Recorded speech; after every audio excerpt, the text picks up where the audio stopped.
Ladies and gentlemen, welcome to the IESF European Regional Qualifier 2024.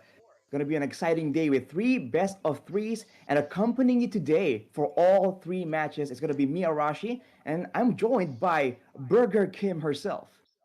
Yeah. I mean, it's nice to be here with you, Arashi. I mean, this is the first time we're going to be getting a glimpse of all the teams I will be playing here. And I think it's very Mhm. exciting for all of the MLBB fans worldwide, too, because we're getting a whole lot more players. And I can't wait. I mean, qualifiers like this, we're going to get to see what type of strategy they're going to bring out today. We're used to Southeast Asian, Oh, yeah. but not Europe is in the conversation, man. This is where things get really exciting because there's some countries we've seen actually being very active in esports, some not so much. So the fact that there's going to be a clash within Europe itself with the different teams, different cultures, I think it's going to be a very exciting situation. And of course, as an analyst myself, we can look forward to great new maybe strats, maybe metas Mhm. coming out of this whole event. Yeah, I mean, I was in Europe for a couple of months, like just a few months ago, right? And I played on their server. It's pretty interesting because like there's a certain meta that is it's not really that Ooh. popular in Southeast Asia, but then when you go to Europe, it seems like every single rank game there is that hero. I mean, I'm expecting to see that here today, knowing that for the first matchup we're going to be having, of course, best of the three of like what you mentioned, Ukraine versus Moldova first. So I Hmm. can't wait to see what they pull off. And knowing some of these regions, they're actually quite experienced as well. They've had some tournaments here and there. So I don't know. There's also a new patch, Rashi. So I don't know. There's just so many things to take in Yeah. here. A new region, new patch, and yeah, we're slowly getting back into the assassin meta as well. Exactly, man. The assassin meta is just so much more exciting, and I feel like even before the current patch, right, it arguably can make things a bit more interesting. We've seen that the meta is just a lot more flexible. So even if you want to go for those assassins, if you want to stick with the good old utility junglers, everything is still very much possible. It all depends on how you really want to plan it out. Whether or not you have a great, solid game plan that you can carry from the early game all the way to the late game. And as you mentioned, Kim, there's been a lot of some of these regions, some of these countries we've seen being active in esports, some not so much. But in the history of Mobile Legends, we're no stranger to the fact that some of these countries are kind of unheard of, but then they can come in swinging with something very exciting, something very effective, and completely reshape the meta. So that is definitely something that a lot of countries have to keep in the back of their minds, right? Just because they are more active in esports does not mean that they're guaranteed to win here.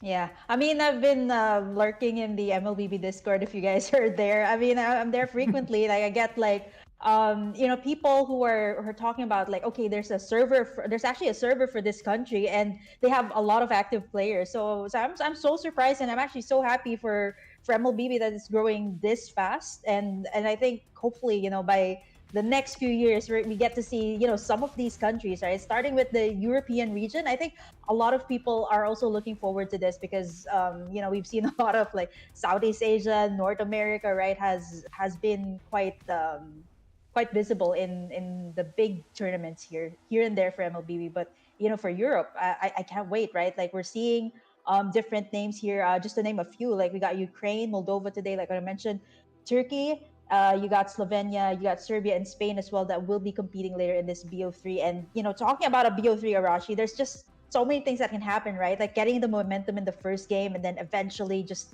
taking it in with a sweep. So that could actually happen.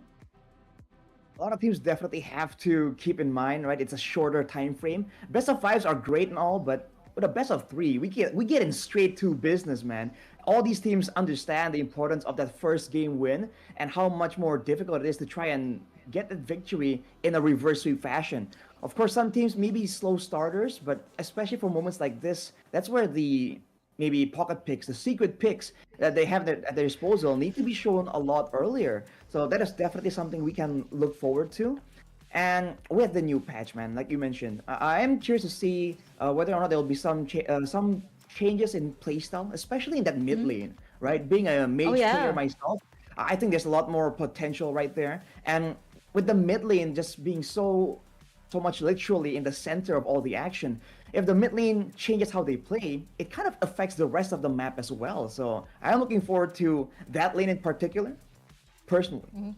Yeah, I think I'm also happy to see like just to I'm getting ahead of myself. I'm getting super excited as well when it comes to the draft, right? Like there's these new Mhm. mid lane heroes that have been popping up. Like not to name a few, like it's just Zas has been so OP in this current patch. Plus, like I think in the banning phase as well, like a lot of the people have adjusted, like banning away the assassins. I don't know, Araji. I'm curious. Like, what do you want to see in the mid lane today? Knowing that we're both so familiar already with the Southeast Asia meta. I mean, what do you want to see today in the mid lane that you haven't seen in professional play just yet? Hmm. Personally, I've been kind of theorizing that with the way things are going, right, a lot of teams have really been opting for this very clear-cut, straightforward strategy. And today, the fact that all the games are best of three as well, kind of plays into that too. You want to start strong, start fast, and I feel like that means that counter-engage heroes can be very, very good. So something like a Valir is a personal bias of Oh. mine. I'm thinking that it has potential, man. And what better time to bring it out than now? Start things off with an absolute bang. Yeah, I mean, I can see that actually working out since it seems like, the mid lane has shifted, right? Like for the longest time, it has been, the Novaria, Vexana, the Valentina. I think, it's time for these newer heroes, or maybe some of these heroes that have been in the pocket for quite some time to actually shine this time. And what better way to actually shine and of course, the European regional qualifiers. We're going to be having, of course, all of these BO3s today, and eventually we're going to be moving on to the group stage later on, wherein guys can get to see like different countries and different teams get to battle it out. For sure. Well, looking at the groups right here, as we're talking about all these different countries, Group A, you can see that there's just for each group there's just five countries playing in there. So there's just so much more potential, man. Unfortunately, of course, there will be some teams, some countries that won't make it through to the second phase. But that's just the way it is, right? It's a tournament for a reason, and we're here to find the best of the best. And from all these teams right here, you see on screen Group A, Group B, Group C, and Group D. There's just so much more potential, and there's going to be some rivalries for sure. And we have to just wait and see to see which country can really come up with the most effective strategies in today's games. Yeah, I'm looking at the groups here so far. I think it's like what you mentioned, C and D. You got Turkey there that I guess that has the most experience when it comes to like having a lot more of these tournaments in their countries. And I think that they can actually be, the teams that are, or the team that these groups will actually look into. And at the same time, I'm actually not surprised too if these other countries will actually pull something off or something different this time. But yeah, that's the group stage for you. And today we're still going to be having again a BO3 Arashi. I don't know what to say here. Don't know what to expect still because For this is the sure. time. I mean we really can't say that okay they're gonna go with like the usual assassinate, and maybe some of them are still comfortable with the previous patch. It does happen, so I don't know. Mhm. Expect the Well, unexpected before we get here. to ourselves here, we have to take a look at the schedule for today. It's Ukraine against Moldova for the first match, and afterwards, Turkiye and Slovenia. Right? You said, as you mentioned, Kim, there's going to be a bit of a difference in Mm-hmm. experience, but that's what we're here for sure. And afterwards, it's Serbia and Spain, seems like. So I think personally, of course, some of these countries with their own experiences will be great to see how they've developed independently from Southeast Asia. But with the countries that don't really have a lot of experience here, that's where I think that the exciting developments can happen. So fingers crossed. I'm waiting to see if an underdog story can start to develop all the way from day number one. Mm-hmm. Looking at the teams that will be playing here in today's schedule, I think all eyes are on Turkey. I mean, not only do they have like a major tournament that's in their country, right? They've been in world championships throughout the years, even some of these MSC, the mid-season tournament. They've been there, so I think all eyes are on them. But for now, we're gonna put our eyes onto Ukraine and Moldova first, and looking at these two countries that will be going up against each other again, there's really not much vods. I think that's something that these two teams can actually leverage on, because having a lot of vods or having a lot of reels all about you, right? Like you can get so much information about the play style of a certain team or a certain country.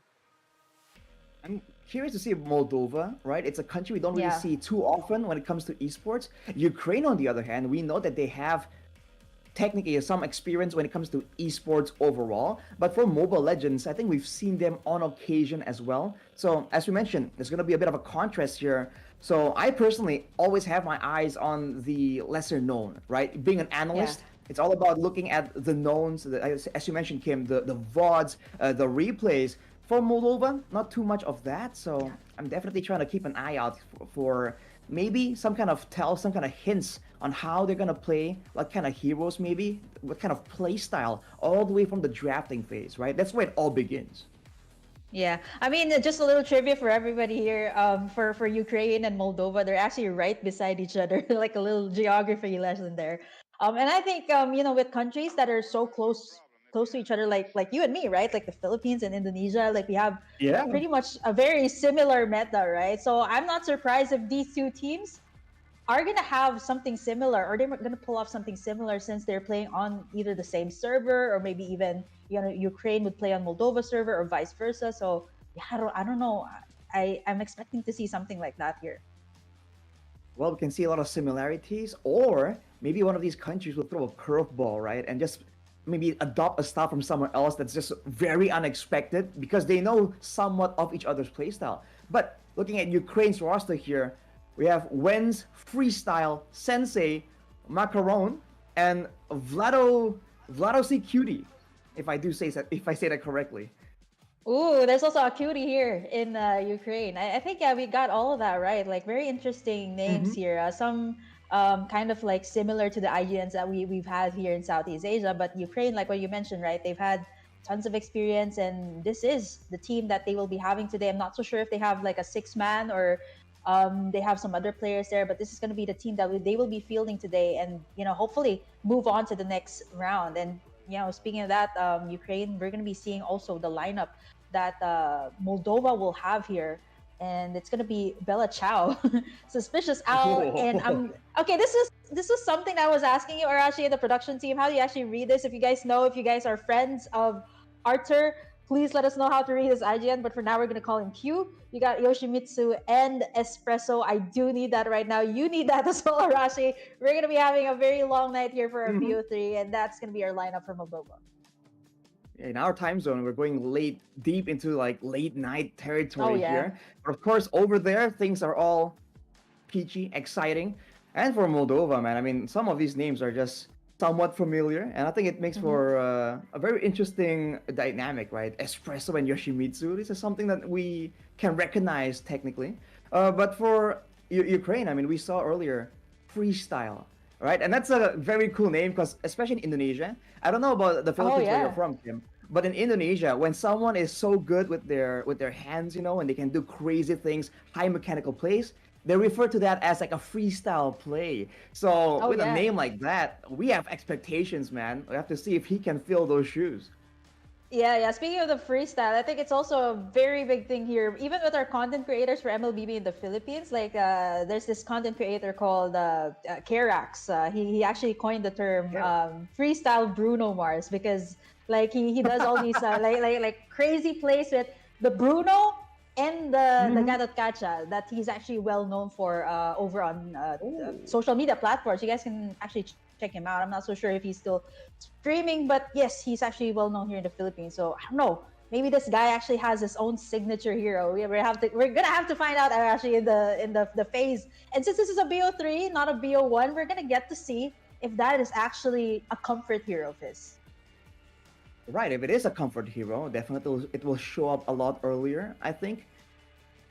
Maybe some of them are thinking they want to save some strats. It's very early on in the tournament Oh after all, yeah. but I feel like there's just too much at risk, right? Again, with so many countries all competing, if you take things too slow and you're giving up some games, I feel like that's going to be a bit too dangerous, especially for teams that are less experienced, right? Putting yourself on the back foot like that can be quite damaging to the focus, the mental state as well. So I think comfort heroes will definitely show up quite early on. And that's the question, especially with some of the changes here. Have some more heroes come into the meta a bit more, right? Being a bit more effective, or has some heroes really fell down? Because we talked about Zask just earlier, and how in the current brawly, just team fight heavy style, this Zask is just so beneficial because of the kit, right? The survivability, the damage Yeah. output, the passive even on death. But it actually has been technically nerfed by quite a bit, so teams have to be very acutely aware of those factors. Yeah, I mean the Zas is pretty much like the Lilia. You click that black shoes, and for the Zas, you just click that ultimate, get that Dominator's descent up. You're still up and kicking, and it's really what's so good in team fight, the survivability of the mid laner, which you actually pointed out earlier, which is a very significant factor when you think about it when it comes to the team fights, right? And Mhm. honestly, I can't wait to see like different types of play styles here. That's what I'm actually looking forward to, especially when I'm casting different regions, new regions. I don't know about you, Arashi. Like you've had a lot of experience, a lot of casting experience, especially in Southeast Asia in particular, and me as well, right? Like I've been here and there. Sometimes in Europe, I've been to like Mekong and even the MENA. So it's pretty interesting to see like all of these teams actually pull off their own flavor of the current meta. Exactly, because I think right now it's just that flexible, right? And I think it all comes down to generally two things, right? Even when you talk about the EXP lane, if you talk about the mid lane, you brought up survivability, and that's a big factor. But I feel like it all comes down to the damage output and the utility, right? When we talk about the mid lane, EXP, and jungle, it seems like these two things are what is usually kind of balanced out, right? We want to be able to do a lot more damage, or do we want to be able to try and set up and make some plays happen? And that's usually where it gets interesting. And the reason why I think Zask just works in so well, and heroes like the Lilia with an extra bit of survivability, it's just a defensive tool. It's also an aggressive tool because with all that defensive prowess, you can just be a bit more bold in your approach and how you want to deal damage, especially in the midst of a chaotic team fight where on someone a bit more vulnerable, you're just susceptible to just immediately getting hit by a stun or a chunk of burst damage, and you're just out of the fight. But just like that, we're gonna go straight into the drafting phase right here, and you're seeing an Aldous and a Julian Yeah. here already from the side of Ukraine. What? You know what? I think you really can't count anything out as of this point, right? Like I think, of course, these teams definitely did their research, or perhaps they think these are the heroes that actually work on their server, or actually quite OP on their server. If you think about it, Aldous, right? Like a great scaling hero, can get actually pretty tanky when you have the right items. But we were talking about the assassins coming back to the meta, and honestly, if I play rank games, or actually I just take out all of the assassins. They're such a pain to deal with, especially in the current meta. I mean, if you're gonna ask me what I'm gonna ban out, if I were the coach here, I'd take out like the Hayabusa, the Ling, the Fanny, especially if the jungler from the opposing team actually knows how to use it well. Assassins, I guess that's the main power, right? It's not just being able to do damage, being able to just outplay. It's also the fact that you're forcing your opponents to react and maybe even try and force them to pick some kind of counter tools. But aside from the Aldous, the Julian, and the Moskov, definitely a bit more in line with what we're used to. Especially the Julian, it came out of nowhere and it has a lot of burst damage potential. And as you mentioned, Hayabusa, Yes. Ling, and the Chip as well, though. So when I talk about global presence, before the Loyi and Chip has always been contested, but Oh now yeah. for the side of Moldova, it's the Chip first and the Loyi left open. But Ukraine won't go on it though. They go for that Roger. Yeah, I think this is a flex pick for the side of Ukraine. I would say this is very flexible. You can put it in the jungle. You can still put it in the gold lane. I know it has been nerfed, but it's still pretty annoying once it gets the right items, or once it gets like the right amount of farming. Like the Roger can really wipe out the entire team. But this means like the other team can actually counter out with something that can actually suppress the Roger. I'm thinking of Whoa. Arlot, something that can do the setup. But okay, something different here. The high loss, which was actually adjusted, buffed up. I think also the items as well can work well with this high loss. I think there was a time we also seen the high loss in the XP lane, but wow, okay, I was thinking of like Nathan, or maybe even a Melissa, or an Iksha, but it's actually a Clint here. What do you think about this, Arashi? Clint is definitely great in the laning phase, but against a Roger and now possibly against a Lunox as well, you really lack the outplay tools like a Roger or a Natan has at their disposal. You have a bit of kite back potential with your second skill, right? The pushback and a bit of a root as well. But against a team that's so aggressive, you're gonna find yourself just struggling to find safe zones to try and come in. But maybe for the side of Moldova, that's where the Hylas becomes important, right? You can start a glorious pathway and allow the Clint a bit more regeneration, a bit more movement speed, perhaps, to try and outmaneuver. But like we're saying, man, Ukraine with the aggressive style Mhm. here, Roger, CC, and Lunox, everyone can just dive in towards the back. And even with the Hylas, stacking in the HP, it's gonna be so difficult to deal with the Lunox with the Chaos Order, right? Because that spell does percentage max HP damage. Well, they're putting a lot of their money onto Bella Ciao. I can't believe I actually said that. They're putting their money onto the Clint here. I mean, it's a lot of pressure onto the gold lane, right? To be able to reach in that late game and be able to actually have that ROI for the entire team. But I'm thinking there's a lot more better options than having this Clint. Not unless it's their comfort pick, right? And I wouldn't say no to a comfort pick. So I think definitely Moldova has some idea on what to happen here. Still saving up their jungler and their mid laner, right? For the last two picks, since Ukraine has already picked up this Lunox again, super aggressive for the first three picks. I like that Zas ban coming through. One of the most OP picks currently in the newest patch. So I think it's a great way to actually take that out. They take away the Angela here as well. Double supports taken out here for the last two bans here of Moldova. It's a great approach for sure because they want to dive in and they want to make sure that they can just burst everyone down. So having a Zask that first of all can survive much longer and then afterwards leave a nightmare spawn after he gets taken out. It's definitely not what they want to deal with right here. They want to focus on the real threats like the Clint later on in the game, and they made that Savior that got a bit of a buff, right? That kind of makes the late game a bit more dangerous, a bit Mm-hmm. more flexible as well. But for the side of Moldova, they're banning two great utility heroes, so they're trying to make sure that if Ukraine wants to go in aggressively, they at least have to go in without protection, right? I still don't know where the Roger and Lunox are going, right? Like, I mean, this can still be like a gold lane Lunox and then a Roger either in the gold lane or Hmm. in the jungle. So I'm thinking, is Moldova going for an assassin hero or are they gonna go for utility here? They lock in the Vexana first, which is actually a great way to kind of counter out all these dive heroes from the side of Ukraine. A great utility tool for sure. The first skill can actually terrify the whole team if they're huddled up too close together. And of course, the Eternal Guard, the knock up first of all, and afterwards one more body, right, that can just tank up some of those spells, tank up some of the damage. The Zask would be amazing, but I guess the Vexana is pretty viable there still. But for Ukraine, they go for that Martis right now, so most likely this Roger will be in the gold lane. And with the Florian available, it won't be a Mathilda with utility, and it won't be the same kind of impact like a hard guard can do. But the Bloom will definitely ensure that they can get the Yeah. sustain advantage here, especially if there's going to be a prolonged fight. Oh wow. Okay, so this is actually going to be the final battle spell that Ukraine is going to use. I'm still actually waiting for Sensei to pick up that retribution. I think they're still waiting for the final pick here. It's going to be a defraud for the side of Moldova. Let's see if this is going to be final. Oh, I'm actually expecting the Martis here to be the jungler, but it's actually going to be okay. So this makes it really all the more confusing. Martis mid lane, Florian, Rome, then you get the Lunox on the gold lane and the CC on the XP. I don't know. What do you think, Arashi? You're the analyst here. I think this is beyond science, man. I'm not quite sure what to expect.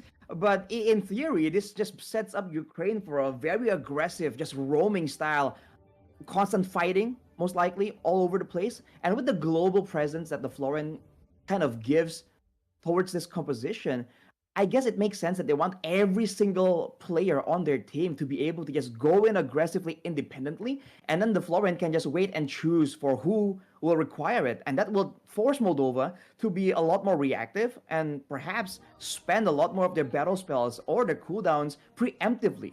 So I think it's Mhm. a bit of a mind game here coming in from Ukraine.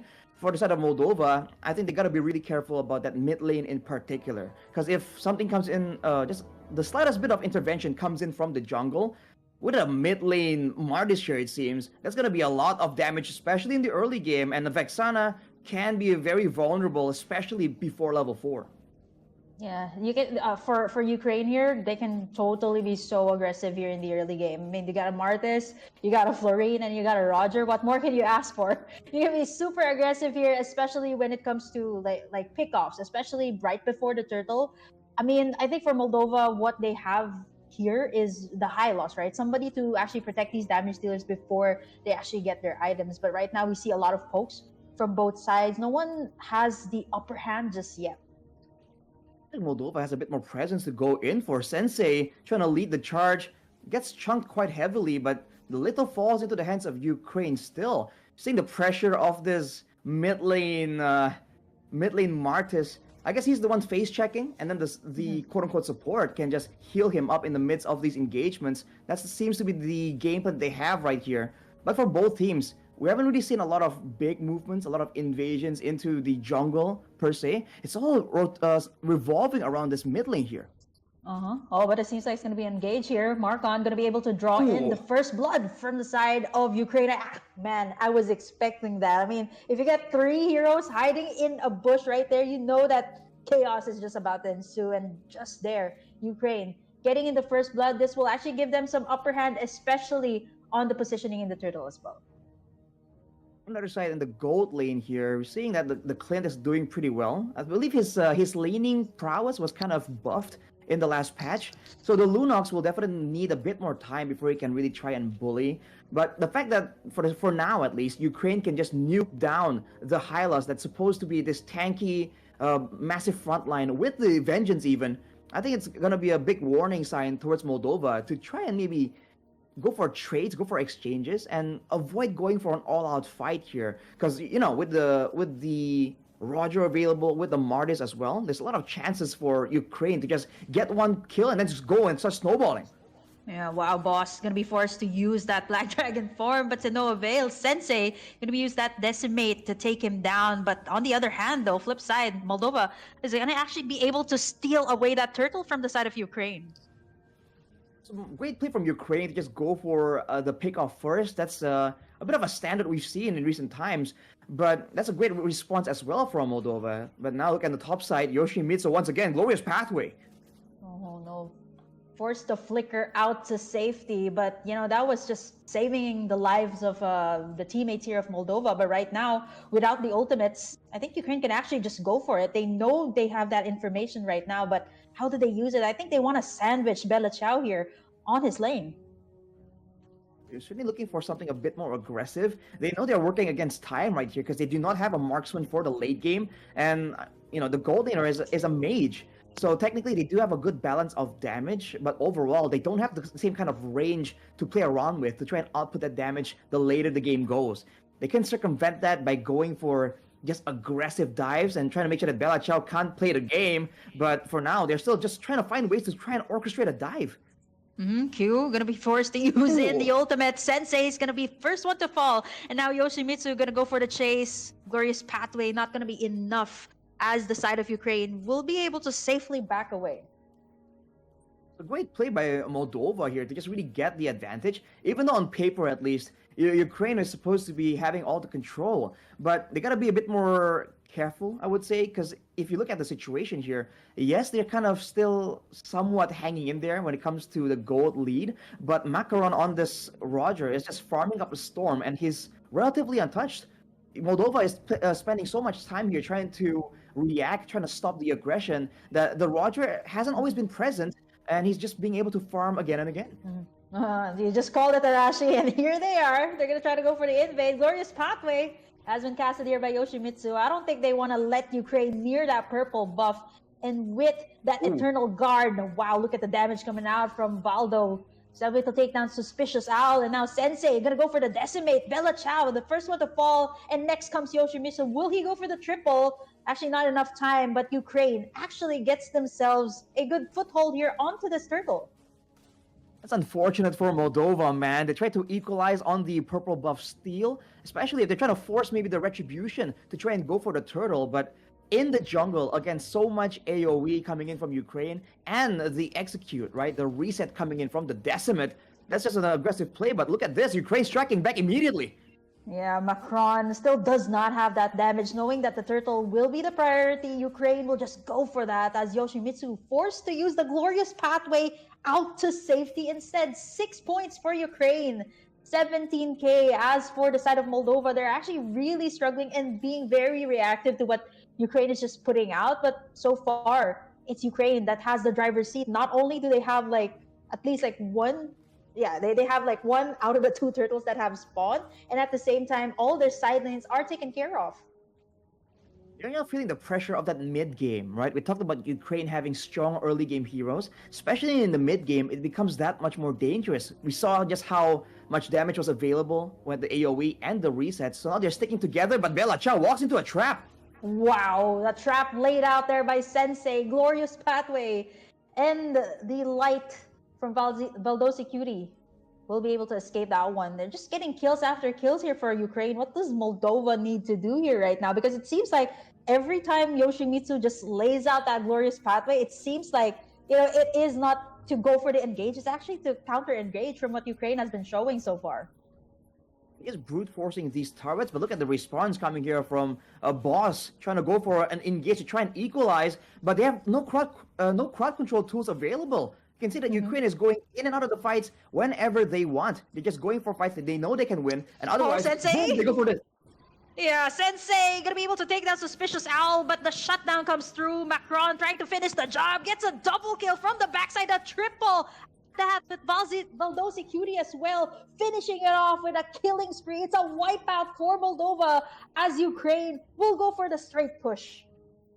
Sensei will fall, but he has done more than enough. So that play resulted in an absolute wipeout, and we're just talking about that early to mid-game potential from the side of Ukraine, and they just show it. You're seeing why Moldova was just so concerned in trying to defend their turrets, and why they're sticking together as 5 every single time. Because whenever Ukraine really puts their foot on the gas pedal, Moldova can't really react. They can't even have the same kind of escape tools to avoid giving up kills. And with that sequence of events, they're just behind on a quite significant amount of gold right here. So Ukraine, they're absolutely taking over when it comes to pressure, and they're even ignoring the turtle for now. Yeah, they're just gonna actually wait for the Lord. Bella Chow secured in that Sky Piercer as well. Not so sure if that will be enough. I think Ukraine will just let the turtle slide, or yeah, okay, they're just gonna let it slide. Go straight for the Lord here, not even the luminous one. I think they just want to go for the fast-paced game, right? Like knowing the lineup here of Ukraine, you did mention it was early game, right? And by the time it reaches mid-game, they need to have that, at least get the second-tier turrets out and then go for the final push. Because you know what, one by one, just as we were saying, they're taking in the Lord. Ukraine just takes one down and has secured in the first Lord for this game. I mean, you're seeing the pressure just pouring down from Ukraine, man. They had 3 members going for the Lord, and they sent 2 to stop a push to get a trade onto Q earlier. And now in the jungle, even the most flimsiest of members are willing to just walk up and take that aggression because they know they have that Florin, right? That insane healing potential. And just like this, they're waiting for the Lord. They're setting up the waves, and they send Hawk on the bottom lane right here to just push it out, making sure that Moldova will be just constantly guessing, where is Ukraine? How are they going to try and approach this? And when are they going to make their next move? Because if they don't guess it properly, this next play, this next sequence of events could be the final one. Yeah, even Yoshimitsu is kind of thinking twice if he's gonna actually check that bush. It could actually be their end though, right? Like Sensei's setup earlier, but right now it is going to be the push here. There goes the glorious pathway onto the backside. Boss gonna try to make in some plays. Black Dragon form actually back to the base. They know that Ukraine has the upper hand. They can't force out any more of these team fights, knowing that they only have at least all of their inhibitors turrets up left right now. But Hawk right now, they're gonna try to go in for some play. Bella Chow gonna be the first one to fall. Macron gonna be able to take down Suspicious Owl and Yoshimitsu as well. Sensei again, the sacrificial lamb here, but it is going to be very, very much worth it as Ukraine takes in the first game of the series. So close to 10 minutes, but Ukraine did not let it go that far. Wow, man. We talked about surprising plays, surprising strategies. Martis mid lane, they made it work. They used it as a utility slash reset tool. And you're seeing that whenever a fight happens, Sensei has no regard for his survivability whatsoever, man. He goes in and he knows whatever happens, this team will capitalize on the situation. It's a great display of creativity, but also a great display of synergy and communication, man. Ukraine with a great game plan and even better execution. I think Moldova were just they were just caught completely off guard there. Yeah, I mean that's why he's called Sensei, right? Like everybody follows his play, and actually, I think it's a very good balance of like setup plays that Sensei had all throughout the game. I think he's my personal MVP here.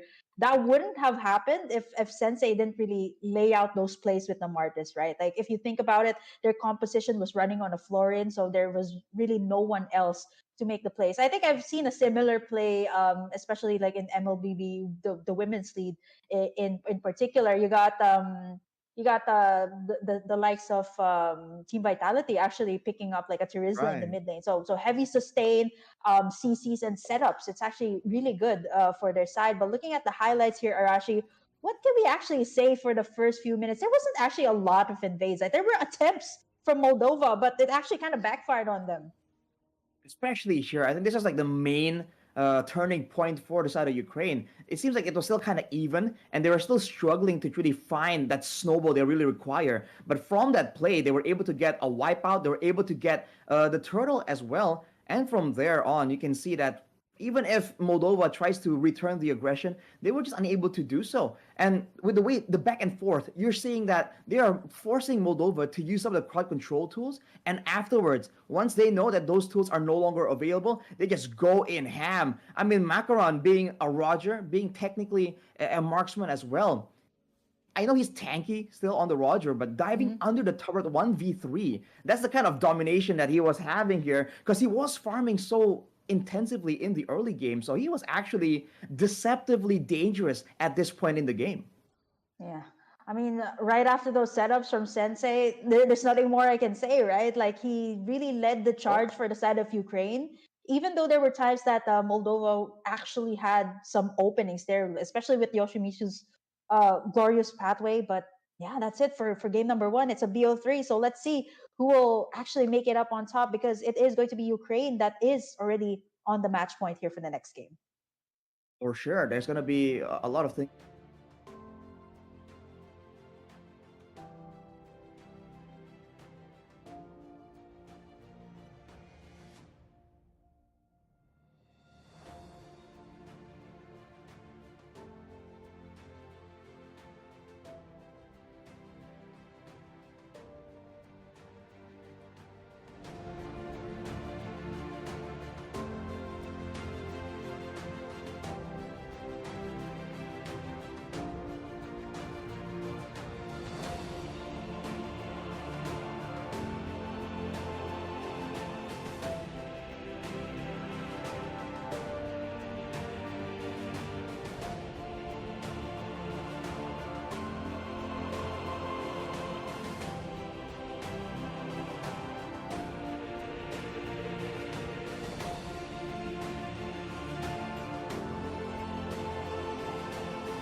All right, Welcome ladies and back. gentlemen, welcome back to the match between Ukraine and Moldova. And for game one, we've seen a crazy development here, man. The mid lane Mardis resulting in two Hmm. wipeouts for the side of Ukraine. So with that break we just went into here, there's definitely a lot of discussions for both teams, right? For Ukraine, are they gonna try and maintain the same kind of strat, right? The same kind of playstyle? For Moldova, are they gonna try and change something up, go for a bit more crowd control because it seems like they were struggling to get their hands on Ukraine in game number one.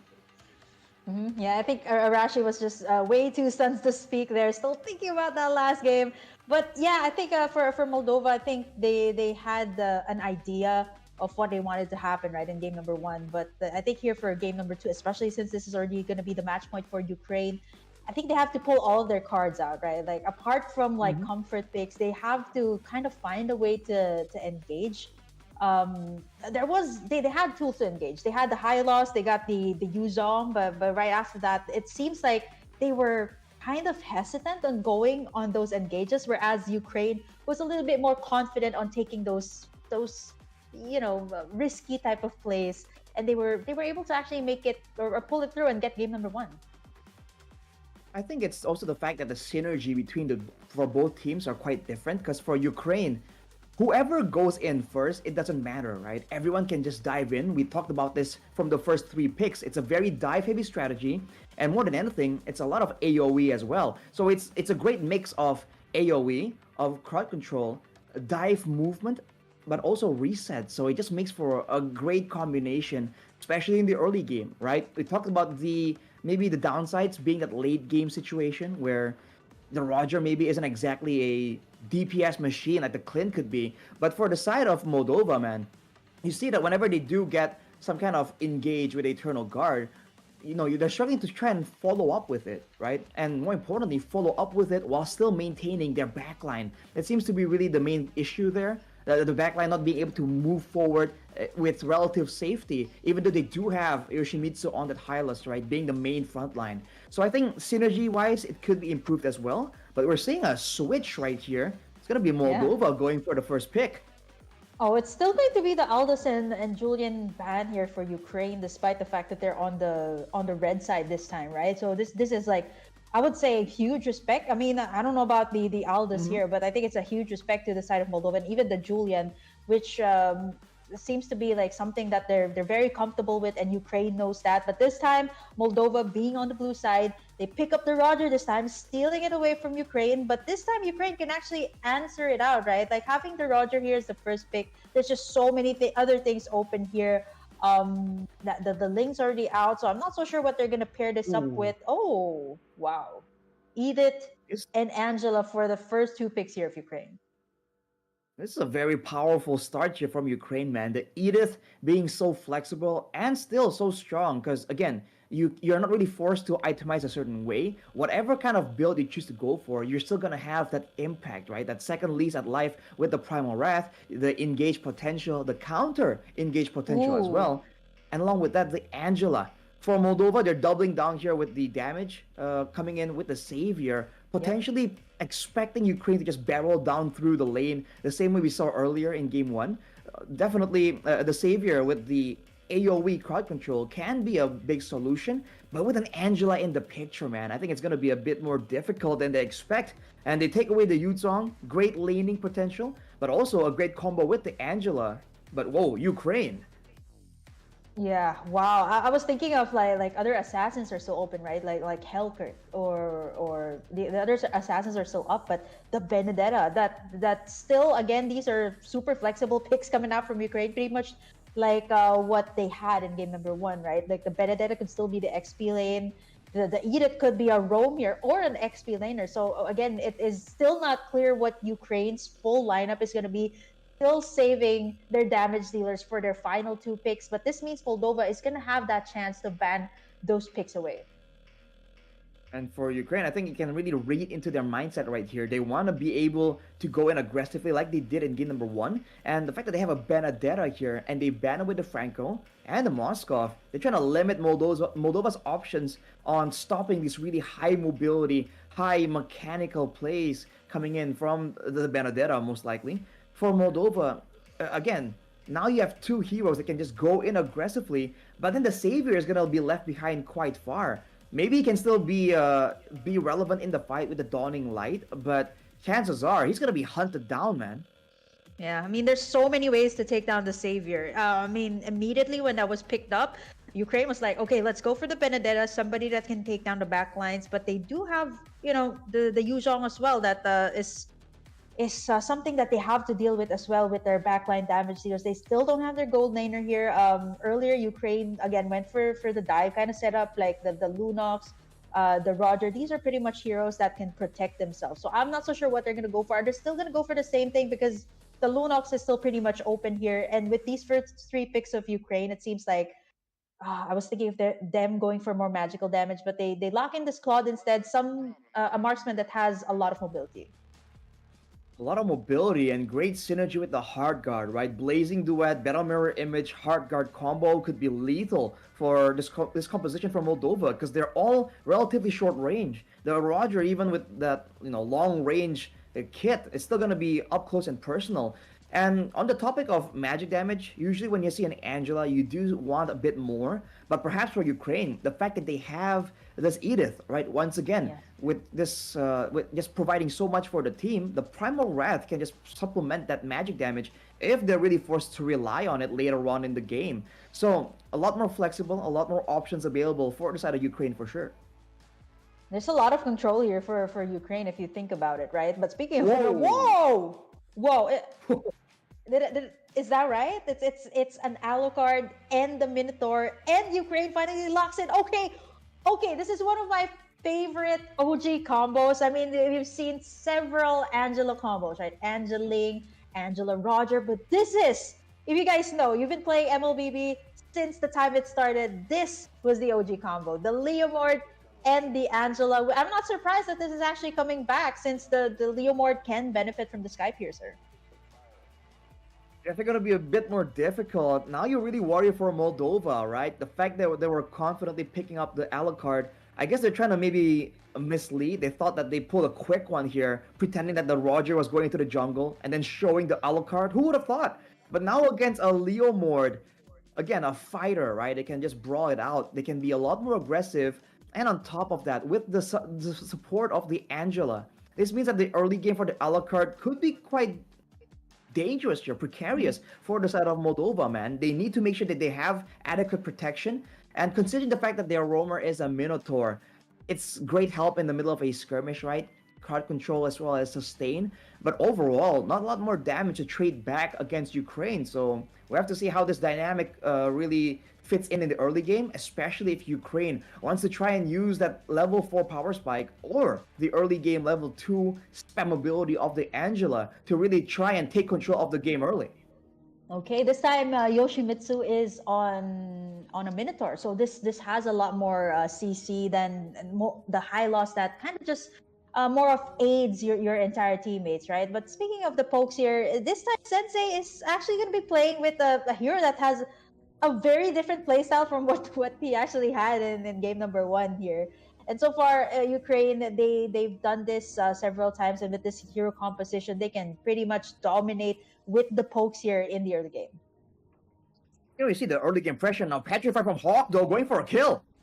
Okay, yeah, he's not gonna go all the way in. Yoshimitsu is still safe. It is still quite early, and then there's still a turret there, so they're just gonna be like, let's chill. We got the upper hand here. We got the Little Wanderer as well, so not to panic because if they get taken down there, that would have been an advantage for Moldova to actually have a better place in the trickle. Now you have to wonder what Ukraine is the main shot caller Sensei, because if you remember Yeah. in game 1, it's always the Martis making the plays happen. Now with the Angela and with all the combos available, I mean even in the late game or the mid game, you can combo the Angela with the Edith for a very healthy amount of damage. So if he's the one shot calling, then you're gonna see a lot more synergized plays coming in from Ukraine, where someone is gonna go in and the hard guard is most definitely gonna be on point. For now, though, you can see that Ukraine will be trying to make sure that they have the pressure right in the lanes. That has been their main weapon so far. And before the next hurdle, they're definitely going to try and contest that first. Yeah, the man of many faces, Sensei, playing the Angela this time. And wow, they might actually outplay Boss here, but he's able to pop in that Black Dragon form in the nick of time, out to safety, out from the Land of Dawn. But here we have the turtle. Let's see who's going to be able to take it. It's going to be Macaron, able to pull in that Retribution. And right now, with the hard card, they can actually go for it. And right now, Suspicious Owl going to be the first one to fall. A double kill, triple for Macaron as early as the 2-minute mark. I mean, this is already looking so deadly, Arashi. I mean, a Leomord running on a triple kill 2 minutes in. I mean, that's not even 1 kill per minute. Play from Vlado, though, going for the pullback with the Battle Mirror image. Won't result in anything just yet, but the rest of the team coming through, seeing an opportunity. They might go for a dive. Yep, Bella Chow just knows it. He's going to get stunned here by Sensei. Going to try to fight back, and here comes Yoshimitsu. Not yet level 4, is not able to make the play. Ukraine has the upper hand, and they're going to be able to take down Bella Chow. 4 kills for Ukraine, 3 minutes in. This is just insane. They want to make this as fast as possible, right? And you can see the aggression that they've been making. It's so calculated. I'm not surprised at this point if it's actually Sensei, but I'm actually curious for Moldova, right? It should be Yoshimitsu making in the calls here. I mean, he's the roamer. But right now, it seems like it is going to be a similar play to what we've seen in game number 1. Macaron going to go in for the Phantom Steed onto Q. He's going to be able to take in the purple buff, taking that Retribution away. And now Suspicious Owl as well going to go for the Dawning Light, but it's not enough with the hard guard. Yoshimitsu going to fall to Sensei and Macaron. It is going to be 3 heroes down for the price of none. Moldova still has no time to answer back to Ukraine. I mean, like you mentioned, Kim, I mean, you called it out so early on that Leomord Angela combo is just so obnoxious. I mean, you don't even see Macaron's HP bar go down that low. That's just how much more aggressive he can be. And now Vlado, once again, pushing the tempo, knowing that Macaron is in the area, and Bella might be dove on yet again. Yep, Freestyle is here to go in for that onward play, but Vladosi Cutie will be able to get in the gold plating. But right now, he's going to be the target, going to be able to dash all the way out. Q not going to be able to get anyone in. Super calculated, by the way, from the side of Ukraine. But then again, they're just answering it out to what Ukraine is showing. And here comes the Phantom State once again. Nobody is able to stop Macaron. He's just diving in and out. And with the hard guard, he's able to get a triple. Is it going to be the Maniac? Is he going to go for the Maniac? Okay, they're actually going to back away to safety. It might actually backfire onto them. Get that shut down. 10 kills for Ukraine, Arashi. What is this? 4 minutes in. 10 kills for Ukraine, 7 on Macaron, just literally horsing around the Land of Dawn. It's just so much damage and so much AoE, and Suspicious just got caught so far up, man. You know the Savior has quite a short range technically if he wants to spam out all the spells, but he cannot afford to just stay in the front. Now jumping on Sensei though, can Moldova trade back? Oh no, they're going to try to go for Sensei, but Macaron says, not today. We're going to go for it. And here comes the entire cavalry from the side of Ukraine. Suspicious Owl, though, somebody has to take control of him. But, right before he's able to pop in that combo, they get wiped out one by one. Again, a double kill picked up by Macaron. I mean, under their own turrets, they're not even safe here right now. But now it seems like Sensei going to be a little bit too overzealous there, as Suspicious Owl will be able to bite back with the first kill of Moldova in this game. More than a little bit overzealous. Freestyle here, making what seems to be a freestyle play as well. What is going on? Ukraine, although with these antics, they are buying a lot of time. Over on the bot side and the top side, turrets are just falling down left and right as Vlado picks up his Demon Hunter sword, and a Hawk just a bit too mobile. This is the advantage he has. No one can really catch him, and the Alucard just hasn't been paying off, man. Q is just completely shut down, and he has no real easy targets at all. There's not a single target that he can jump on, even before talking about the hard guard combo available. Even if he goes on Vlado, he can just jump out with the Battle Mirror image and make it all for nothing. Freestyle goes in again for the play, and now he's going to be able to get that onwards in. Nice setup there from Yoshimitsu, but the placing duet from the back. It's Vlado Security, able to pick up a double. Gonna go for the triple. Suspicious Owl with no flicker out. He's going to be able to get a triple again. Every single time that Moldova is trying to make in these plays, they get dived on here by Ukraine, and there's just no way out. Either, Bella Chow has used up the flicker, Suspicious Owl does not have the flicker anymore, and they just get out. They just get wiped out one by one here. They're just being forced to make some really difficult choices, and whatever they do, it's like they're set up for failure. even when they're able to get at least one trade back, it comes at the cost of 3 kills, plus a turret, plus the pressure, plus most of the jungle minions as well. Ukraine is just a lot more active around the map. And it is, again, it's their independence, right? The fact that with 2 or 3 members, they can set up for a very decisive play already. Whereas for Moldova, yes, they have some combos available here with the Minion Fury, with the Savior, and maybe using Bella Chow on the Roger for cleanup. But in order to do so, they have to wait for the exact ideal circumstance, and Ukraine is not allowing that at all. Yeah, I mean, with the hard guard up, it is time to go for the full charge.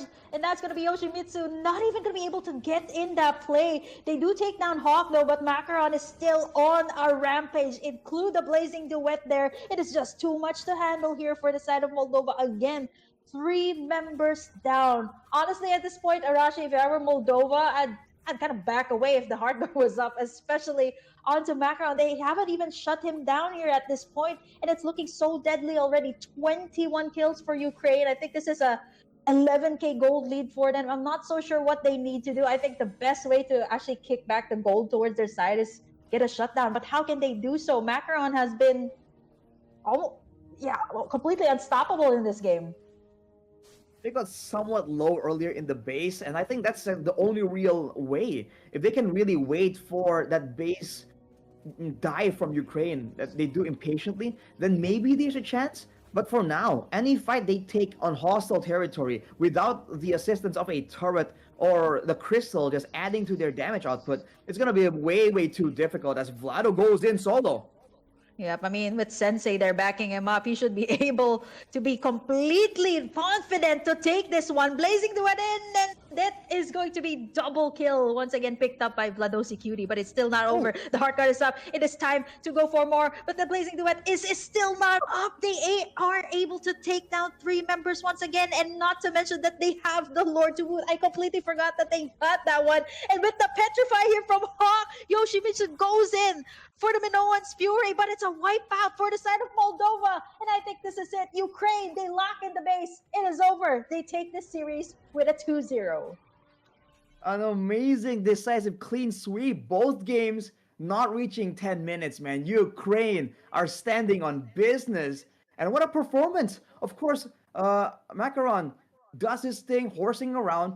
But for Vlado, man, he is going fishing. 2 times he was able to just pull Bella Chow away from his team so far out. They're outclassing Moldova in the macro game, in the micro game mechanics as well. Ukraine, man, just showing that there are levels to this game.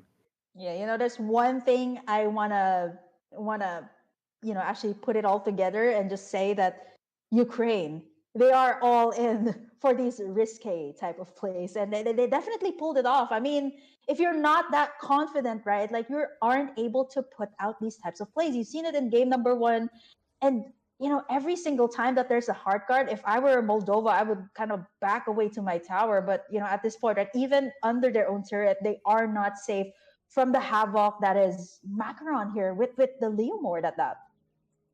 I mean, they are against an Angela with a lot of quote-unquote independent heroes. I can't help but feel like they're really Moldova was really supposed to take it a bit easy in the early game, because level 4, level 5 times like this is where that composition is the strongest, man. With the hard guard combo, with the Leomord just being both tanky and doing damage, they should have waited a bit more. And Suspicious Owl here, I must say, suspiciously just walking around a bit too far. Down immediately. That's the amount of damage that they have to really look out for. And they really seem to not really respect the potential from Ukraine. They know that Ukraine is all about that dive, all about that aggression. But you're seeing the spells being used for damage, for poke, for threats. When in reality, if you're up against this composition, you need to save everything for that defensive use, man. Because you can see that when there's stuns and immobilizers available for Moldova, Ukraine does struggle to really go in aggressively, right? They kind of hesitate a bit and wait for the right moment. But once they know that the knockups are down, the immobilizers are down, look at what they do here. They just go in aggressively, and they have more than enough sustain with the Flash of the Oasis on top of the kit of the Angela to really just take matters into their own hands. Honestly, it's so hard to bounce back from a situation. It's kind of like having a Martis who has snowballed so well in the early game, and this is exactly Oh what yeah, happened, right? Like Macaron dude. just getting a triple, not even like 3 minutes in. So, without any shutdowns from the side of Moldova, it was really, really hard to bounce back from that type of situation. I see the attempts here from Yoshimitsu trying to set up like some a very good Minoan's Fury, but unfortunately, damage was already too much. Like Vladosi Cutie was Yeah. already dishing out so much damage with the Blazing Duet. So don't even get me started on Macaron's Leomord. Honestly, it was just really too much to take in. We've actually started out a very explosive start here with all of the players, all of the teams here for Ukraine and Moldova, showing us what they got. But for now, we're gonna take a short break first. Don't you guys go away. We're gonna be right back with more MLBB action with the Burger Kim and Arashi here at IESF.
What's up, everyone? Welcome back to the IESF Europe Regional Qualifiers.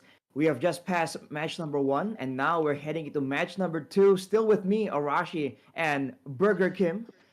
We're looking forward to the next big match right here, where I think we're going to see something interesting. Because if game number one, match number one, is an indication of how this is supposed to go today, I think it's going to be very, very exciting. Yeah, there's a lot of big W's here for a lot of the teams. You've seen Ukraine earlier with the first BO3 that we have here in the qualifiers, and they've gotten a clean sweep. And now we're looking at Turkey and Slovenia, the two teams that I did mention it earlier. Like Turkey has a lot more of these tournaments going on in their country, and Slovenia is one of these countries that is looking to have a lot more MLBB in their country as well. So let's see. I mean, you did mention that, okay, not having a lot of pods could actually work out well for your team, especially since, this is already the qualifiers and, with a lot of VODs, there's a lot of these teams that can actually pick up from those things. I think scouting and mind games definitely play a huge role in deciding who really comes out on top. And unfortunately, though, I gotta say, like if match number one is any starts at any kind of pattern, Ukraine, man, you can see that there's a difference in experience in how they were drafting and how they were able to execute in the Land of Dawn as well. So right here, I think Turkey, by default, becomes a bit more of the team that's expected to win. But as always, we're looking forward to those unexpected moments, right? Those are the moments that really become the highlights of a tournament. So I think Slovenia definitely can put up a fight, and I think a lot of people back, over there in the Europe are definitely looking forward to Slovenia putting up a fight and maybe even overturning the odds. Yeah. I mean, we were looking at the draft earlier, Arashi. I think there's a heavy priority on, these dive heroes. It seems like these seem to be something that the European teams prefer, or it's something that they're much comfortable with, especially in their play style. And yeah, like we mentioned, it's Turkey and Slovenia that are going to go up against each other here. And again, a BO3, we're going to have to find out, of course, who will be playing in their teams here. Still, we're not so sure. We don't have a lot of idea just yet about Slovenia, but I'm looking forward to see what they can put out. I mean, if Moldova was able to pull off some of their pocket picks or earlier, or maybe able to get out some of their comfort picks, let's see if Slovenia can give Turkey a run for their money. Right, and I think depending on how this plays out, right? I think if there's less data and there is, inexperience at play, it can either go one of two ways. Either the game can be very, very quick. We saw a bit of that in Oh match yeah. number one, or it can just extend really, really long. So again, only time will tell. But soon we're gonna take a look at the players, right? And we're seeing a lot of very creative IGNs right here. First up for Slovenia is Re11 Vodster. Vodster, wow. Rimuru, Wow. man of culture. Benoit. All right, I don't think that's French. I think Benoit. Benoit Benoit? and Benoit? Nemka. Nemka. Yeah, very interesting. I think yeah, Arashi really resonates with Rimuru here. Can actually go hand to hand with your IGN. I have yet to find someone that can go hand to hand with my IGN, but that's Slovenia for you guys. If you guys have any idea, if you guys know how to pronounce, Benjamin's name here, do let us know if it's Benoit or Benoit here. So let's go ahead and take a look at, of course, the much awaited team or the star team that we are looking at here. Turkey, let's see who they're going to be fielding out. I'm pretty sure you guys are familiar with some of the names here. You guys have seen them in major tournaments. And here we're going to start it out with Apex 47, Sunshine, Tianzi, Alien, and of course, Rosa that will be playing here for Turkey. Definitely a lot more well known, a lot more experienced as well.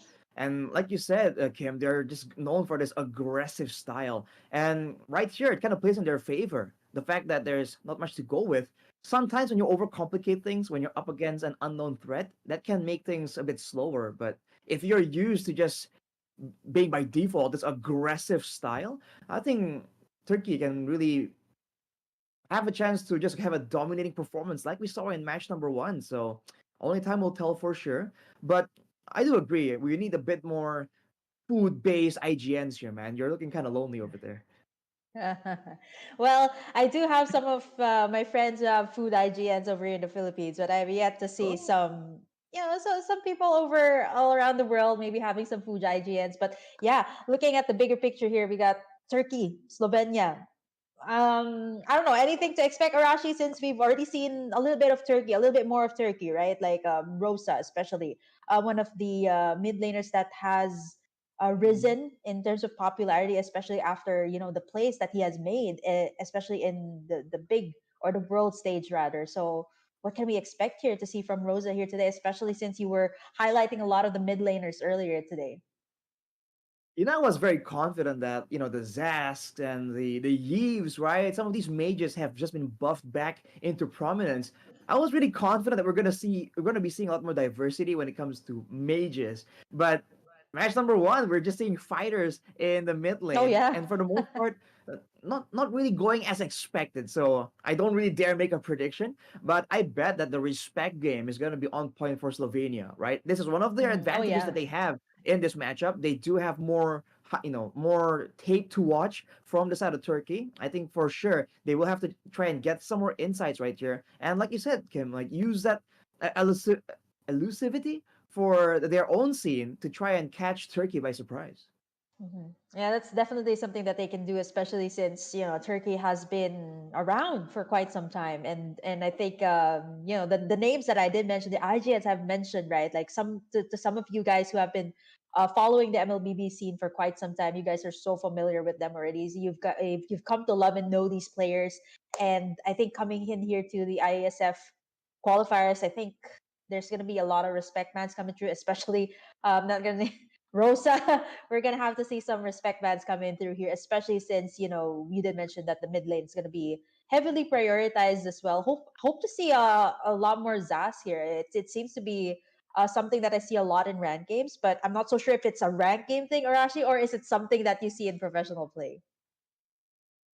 I feel like it's just a lot stronger in ranked games, but it doesn't mean that it can't be used to great effect in the professional scene as well. Again, it all depends on the play styles and the composition. Because we've seen fighters in the mid lane, but I'm not quite sure we've seen something like a Martis, right? That in itself was an innovation. He was a lot more squishy, and I believe he went for like for first item Sea Halberd. So Oh we're really wow, seeing a yeah. lot of diverse itemizations and strategies. I think for sure the Zask. I think today, I think it's a bit of a stretch to assume that it won't show up today, but I don't know about this match in particular, man. Oh yeah, I mean we're talking about Turkey here that seems to have adapted to the meta, right? Knowing that they've been they've been around, they've had a lot of the tournaments, and I think that's something that these teams can actually benefit from, right? Especially having a lot of these experiences, right? And as for Slovenia, they're slowly starting to build that up. Starting it off here with IESF, hopefully they can make it through the next round since this is going to be a BO3. And I did notice, Arashi, that the tempo really changed earlier in game number one. Like it was more of like kind of vibe checking your opponent, right? Like, okay, what type of play style Mm. do they have? And then after that, Ukraine just went on for a really really fast game for the last game, and they went for heroes like Benedetta, Edith, Leomore. These are heroes that can really shine in the early game. I think the adaptation, right, is definitely something that teams really need to try and develop. Because again, getting a read onto your opponent so early on, it just gives you so much value. Like you were saying, match number one, instantly they identified the fact that, hey, these guys, they don't really do well when they're on the back foot. When we're aggressing, it just seems like they kind of get lost in the maneuvers, in the rationing of crowd control spells as well. So they just double down on it, right? So I think that could definitely be something that teams can try and at least consciously put some emphasis on, because you can see that the impact is just so massive, and with a gap in experience it can be even more so. So I think that is gonna be a great note to have, especially for Slovenia here up against Turkey, again with the experience, with the aggression that they are already known for, and I dare say some very unique picks as well, even on the international stage. I believe, if I recall correctly, they're one of those teams that don't really mind bringing in something unusual, and they don't Oh, care I love if they feel that. like it's gonna work. If it's gonna work just fine, then they just go for it. Yeah, honestly, I really love teams like that, right? I think to name a few teams, especially the teams that you and I know, Bigatron. That's really what caught my attention. Like back in like seasons ago in MPL ID, I was like, wow, this is a team that's not afraid to bring out something new, something that is off meta, and that's really something that I think teams should watch out for, right? Like they can underestimate this type of composition, but if you are comfortable with it, if you know that you can pull it off, then why not just bring it out, right? And in the BO3, in especially here in the first stage of the IESF European qualifiers, what better way than to just bring it out, right? Like you want to be able to move on to the next stage, just bring it out and show everybody that there's your own patch here in MLBB.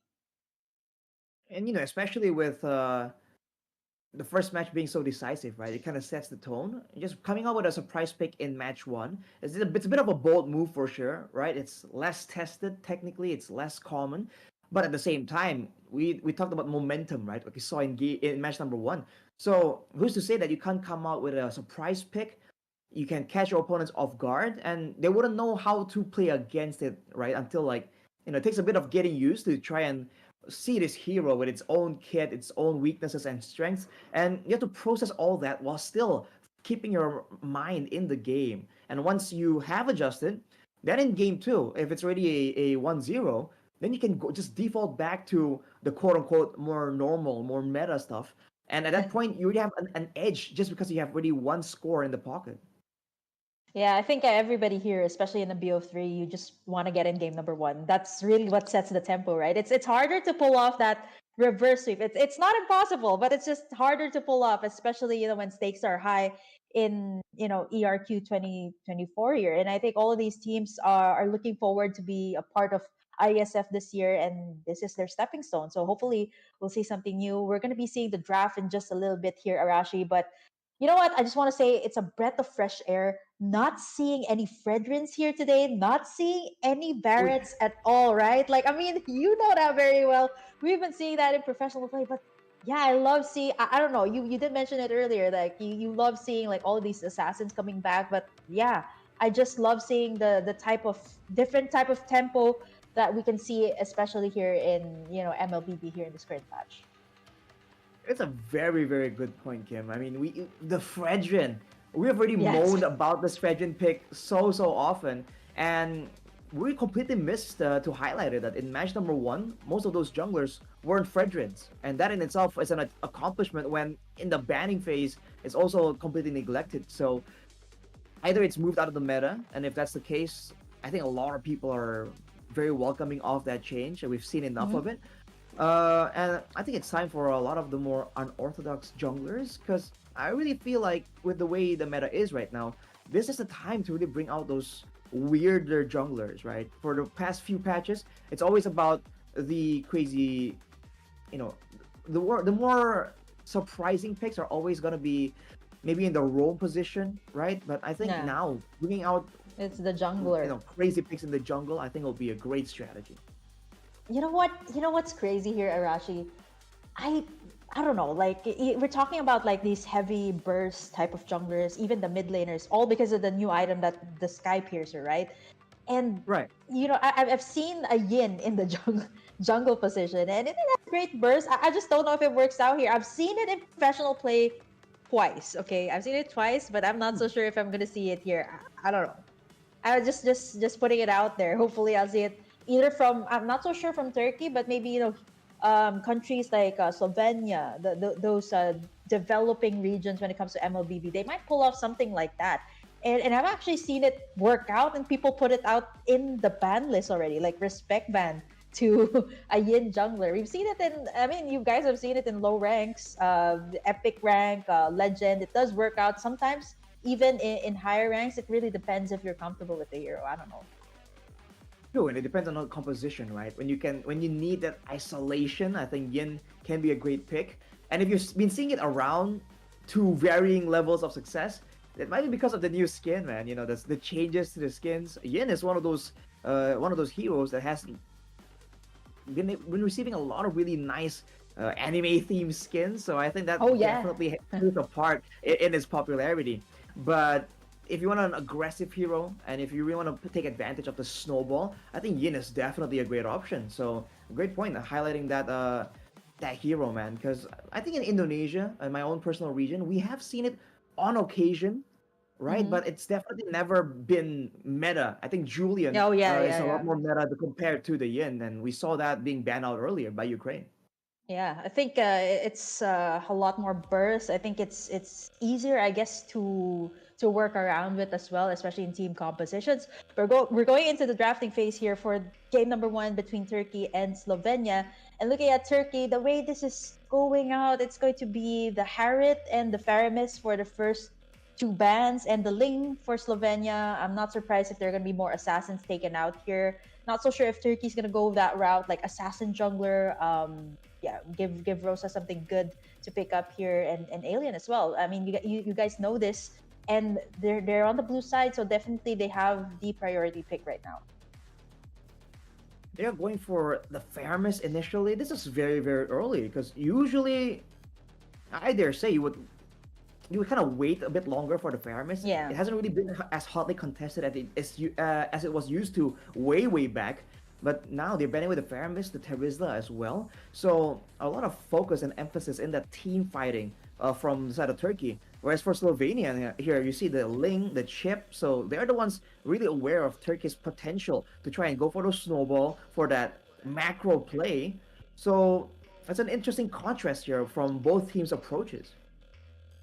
Yeah, I mean it's really weird to see this coming out from Turkey. Usually, I see like total ban slots towards the assassin here. Speaking of the assassins, it's gonna be the Ling and Fanny taken out here, which leaves the Hayabusa and Zas open. But I completely forgot about the new hero as well. The Zushin will be picked up here by Turkey first, and Slovenia immediately answers us out with the Roger and the Yuzong. It seems to be a thing, right, Arashi? The Roger, it seems to be heavily prioritized here in this region. Not only did we see it here, even in the first series, it was a heavy priority on the Roger. It's just so flexible and it has so many different uses, right? Is it damage source? Is it a source for? Is it a cleanup type deal? Is it a kite back type hero? Is it a dive in hero? You can just slot this hero into so many different compositions, and I think that's why it's just so hotly contested. Now, but Slovenia though, showing that Roger pick along with the Yuzong kind of already gives away their hand that they're trying to go for something that goes all the way in for a big dive, and maybe because of that, Turkey already has a bit more of a response by banning with that Terizla early on. They went for that Edith, and now with the Moskov as well, they have secured a very healthy amount of DPS output from technically all three of these heroes, right? The Mhm. Susan, the Edith, and the Moskov can all do a lot of damage, but I think they needs a bit more crowd control right here if they really want to deal with a diving in Yuzong and Roger for now. Yeah, I think it's still not clear where this edict is going to go. It's still very flexible, but they do already have that damage. So Slovenia can either answer it out by kind of answering our questions too in our heads. Is it going to be the Roger in the jungle? We've seen it earlier. We've seen the Roger in the gold lane as well. So will they pick up their jungler here right now, or maybe go for a mid laner that can go head to head with the Zeusyn? The Zas is still open, by the way, which I would love to see, as well as the Savior. But Slovenia actually locks it in, something different this time, the Alpha, which kind of signals or kind of confirms the fact that this is a gold lane, Roger. Right, they're giving away their hand already quite early on. And with the Yuzong, the Alpha, they're just doubling down on the dive potential right here. But like you mentioned, Kim, I think that mid lane becomes so important here because they want to have a strong early game and they want to have the jungler that can just clear so much faster and be places faster.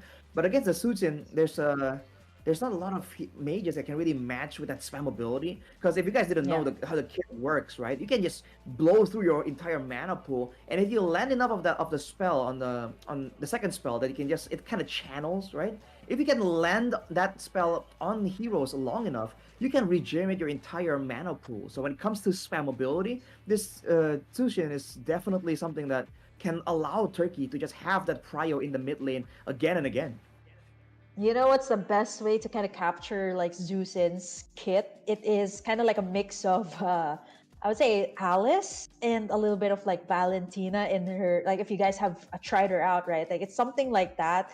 And she also has the kit to kind of be aggressive as well with her second skill, right? She can pull someone in, so kind of like the Faramis as well. So it's a really weird combination between some of these meta heroes that have been meta in the previous patches. So I think it's very interesting. Slovenia still hasn't shown their cards what they're gonna put on the mid lane. The Matilda's gonna be locked in here for their first pick in the second phase. So it's gonna be their roamer still. I think a savior or a Zas would be good. I think they're still waiting for the last two picks here of Turkey to kind of finally decide what they're gonna go for in the mid lane.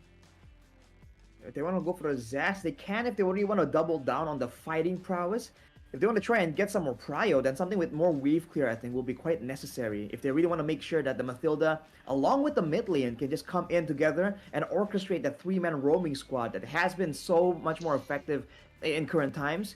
But as for Oh Turkey, wow. wow, that's the Hayabusa Yeah. coming out of nowhere. And Uh-huh. this is an EXP lane Edith then, considering the Minotaur has made an Yeah, yeah, appearance. yeah. So against all the dive, they have the Earth Shatter, they have the Minion Fury as well. So Slovenia are looking at diving into a huge amount of AoE and crowd control. Yeah, I did mention the Hayabusa earlier. This is what happens when you go in a restaurant and then you ask like, okay, what's available? Oh, that's not available. Let's go for the next one. Like it's pretty much the same case, right? Because Slovenia already banned away the Ling and the Fanny. So I was like, okay, the next best option that people would usually go for in this current meta is the Hayabusa. And looking at how Slovenia has picked up their heroes, I think the Hayabusa would have a great time too if they all packed in together. And the Hayabusa just has a great amount of damage, especially in this current patch, plus it benefits from the Sky Pierce. So they locked it in with the Vexana here. That will go head to head with the Zushin. Any thoughts on this? Like so far we've seen like a Zushin going up against a Savior, maybe even a Za. So I think this is one of the first few times I've seen it in this new patch. I guess the Vexana, I feel like the Susan, maybe in the first few levels, will be kind of even or even struggling to keep up with Vexana and the clear due to the passive mainly. But once we get to one item, maybe, I think the Sushin can actually match the clear speed and in fact really win it out unless the roamers really get involved, right? And for Slovenia, the roamer is a Mathilda, so she doesn't really add too much wave clear potential. She has more poke, more utility with Yeah. the wisp and the guiding wind. Whereas for the side of Turkey, they do have that Minotaur, which has AoE. So when it comes to clearing, I do feel like Turkey has a bit of an edge, and that's where Slovenia needs to be careful here. Because even if they have a very strong jungler, they want to make sure that the jungler can take fights on even ground if they really want to try and take advantage of his early game power spikes, of his sustain and damage on that alpha. Yeah.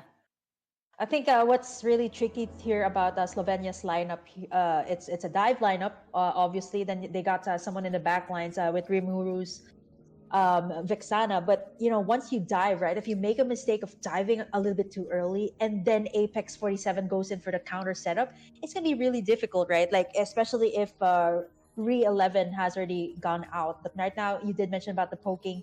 Turkey definitely has the upper hand here right now, causing Slovenia to actually back away a little bit. But with the Matilda, I think it should be relatively easy, especially with the guiding wind here that can give extra shields to the team.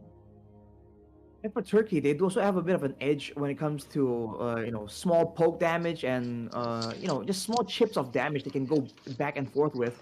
And Rosa gets getting kind of low right here, but you can see the second skill, man. You have an indication of when you're gonna get lifted up there, but sometimes it just happens so fast. But Oh, wow, Rosa oversteps, gets taken out. yeah, I think he was doing his very best to actually poke the mid laners here of Slovenia. But having a Matilda here and a Vixana definitely can be really hard, since the Zushin is kind of like a very weird mix of AOE and kind of close range. It's kind of like the Valentina, right? Like it's not purely staying in the back lines. You kind of have to dive in at some point. Yeah, the fact you have to get closer to actually do damage with that lantern flare and try and lift someone up, it kind of forces you to walk up into precarious territory. The Vexana doesn't have that issue, but look at the play. Wow, TNZ already going all the way in here as early as, like, it's not even 2 minutes in, and not to mention he has already picked up 2 kills here in the 2 minute mark. That's like 1 kill per minute. And here comes the first turtle. This is going to be really devastating for Slovenia if they don't put a stop here to the farming pattern of TNZ. They at least have to secure in this first turtle to kind of equalize that type of aggression that Turkey is showing. But so far, VODs, they're doing a great job at poking at Sunshine here. And look at the junglers though. They are kind of not really rushing to try and get towards this turtle. Both junglers just taking their time right here. But Turkey seems to be the first one making their move. They sent Alien to try and maybe scout, maybe get some damage out right there. And now they cleared that mid lane. And for both junglers, I guess they're saving their retributions, making sure that they have it for the next turtle fight. On paper, though, with all the AoE, I think Turkey has a significant advantage unless Slovenia can catch one of them off guard and take them out before the all-out brawl actually starts between these teams. Yeah, I mean, Tianzi can just, wait for. I mean, you're talking about an assassin here up against a fighter jungler that's alpha, right? So Tianzi can just wait for Slovenia to just start up the turtle. He just goes in for the steal. I mean, as long as he has that shadow, right, he can kind of rope a dope up against Slovenia here. But right now, we see a setup here coming out from Apex 47. Nice knock up onto two, and Tianzi gonna be able to pick up Nemka and the turtle as well.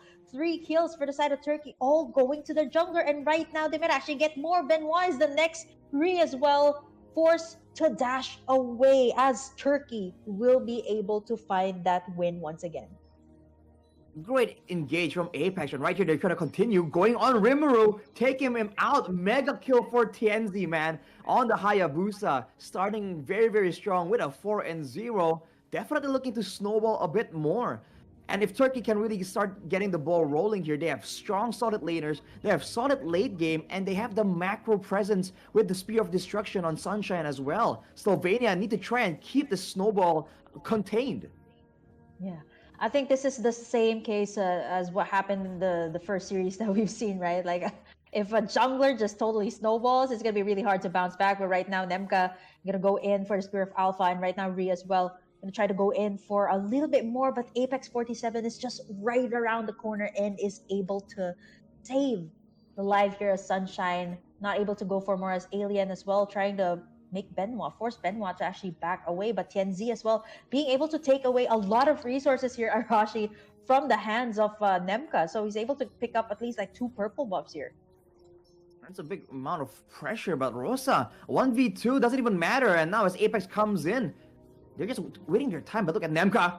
Yep, nice Spear of Alpha. And the setup here coming out from Apex 47. Still alive. There's the tug in. Benoit as well getting taken down off camera. Nemka still alive and kicking as Sunshine dashes through here as well into the mid lane and will be able to clear out the lane. And here's what's really scary about Turkey's lineup. You got a Hayabusa, you got a Moskov that pretty much has that global presence. So it's really scary. If somebody is low here, they can just kind of take them out of the map, take them back to the base, right? And Turkey is off to a great start. 5-0-1 on the Hayabusa. And it just keeps on going here right now. And honestly, it's really hard to bounce back, not unless they get a shutdown onto Tianzi. Maybe don't take a look at the level gap here. Tianzi is already level 10 and Nemka is stuck at 8. So for Turkey, they're really winning out these big fights. But even in the small skirmishes, the fact that they have an assassin at their disposal is allowing them to make a lot more of these bold plays, bold turret dives, especially on the Hayabusa with the shadow kill. And look at that. They're just trying to cut off the members of Slovenia from their own structures. Yeah, even Ree was able to get tugged in here by Rosa. And honestly, that's really what's really scary here for Slovenia. The type of aggression that Turkey can have. And with them getting in like turtles, kills after kills, they're able to take control of the entire map as well. If you guys haven't noticed, like there's a lot of highlight on the plays here by Tianzi, but look at the sides here. It's all taken down by Turkey. They've already taken down 2 turrets here. And Alien on the Edith, he's just very dominant right here. And a lot of people has forgotten that Edith in the EXP is definitely a threat. Look at Sunshine though. Yep, Sunshine's gonna be the target here, and they are able to take him down. And now the side of Turkey will actually try to go in for the counter engage, but to no avail. But here on the bottom side though, there's gonna be the shadow kill. Is it gonna be enough? It is enough to take down Benoit, as Tianzi is still unstoppable at this point. I think, Slovenia, they're trying to find ways to either take one member down, but they're just forgetting the fact that Tianzi is the one that needs to be stopped here at this point, and even the mid lane tower is not going to be able to survive here up against Slovenia. Very amazing control here from Turkey, just slowly but surely taking out all the objectives. And look at how they're playing these skirmishes, man. It's just so annoying. They send Rosa to just zone everyone away with the lantern flare again and again. And once Slovenia has had enough, and they figured it's time to just engage and stop this once and for all, the minion fury from Apex just stops everything. And even if they do take out Rosa and Sunshine, Alien as an EXP leader has a lot more items, so he's going to be doing a lot more DPS in that Primal Wrath form. So Slovenia are just stuck without any real solution, and they're losing in the push game, so they can't really control the minion waves to try and play a macro game either. Yeah, it's also really scary. They don't want to push a little bit too deep, knowing that Tianzi is here or Sunshine can go for the final kill. And even here in the purple buff, it's going to be contested. Nemka is not going to be able to get it, even using the Spear of Alpha to back away. So for Slovenia, they have all these tools to go for the engage. One of them was actually picking off Sunshine, but yeah, the bigger picture is to take down Tianzi as he's just going on for the full engage. Rimuru forced to use in the Eternal Guard, but it's still not enough as Tianzi will be able to assassinate the backlines here. 9 kills for Turkey. And honestly, for Slovenia, they do have the Matilda here for the shields, but you know, if Tianzi has a target, he just knows when to go for it. And now Nemka and the rest of the gang, they're going to be able to suffer a lot of the bursts here coming out from Turkey. 4 members down, and Sunshine goes all the way in to finish the job. A wipeout for the side of Slovenia as Turkey is going to be able to pick up kills after kills, turrets after turrets. And Slovenia really looking for a way or an opening here to actually go in. Wow, what's that? Genzi! All the way to the base, even the regen was not enough. Nowhere is safe when you're up against Tianzi on the Hayabusa, man. And look at Turkey. They're not even backing away. They know they have Apex, and now with the flats of the Oasis, they're trying to go for another fight. Yeah, got forced to use that flicker out as well. And this is what I was saying, right? The Hayabusa was left open. 8-0-1 on this. And I think Slovenia, they have to deal with the fact that there is a lot of these the macro gameplay, it's all towards Turkey. Plus, the jungler has snowballed. So at this point, right, like who do you take down first? Is it going to be Sunshine? Is it going to be Tianzi? But, as we are asking that question, even if somebody tries to go and make in a play, the burst is already too much here to take in. And now Alien picks up the Stadium side as well. They go for a re. Yeah, man, the onward is just way too much. They're gonna try and look for the end here. Benoit gonna go for the petrified Tianzi. It's gonna be outplay. There's the shutdown, but it is going to be Turkey locking in the base. It was just a diversion play. They take in game number 1. Man, we talked about aggression coming from Turkey, but that was next level, man. Nowhere is safe, even the base. It doesn't even matter. They just go down and just take everyone out, making use of that assassin as much as possible. And the composition, like I said, was just so flexible. Whatever Slovenia does, there just seems to be an answer available immediately from the side of Turkey. So at that point, especially once the snowball got out of control, they really had nothing, man. They went for the Alpha, they went for the Matilda as well to try and get that mid-game power spike, but even the macro game, I think, also made a big difference because the clear from the side of Turkey allows them to be always in the right place at the right time, and that's before you factor in that spear of destruction.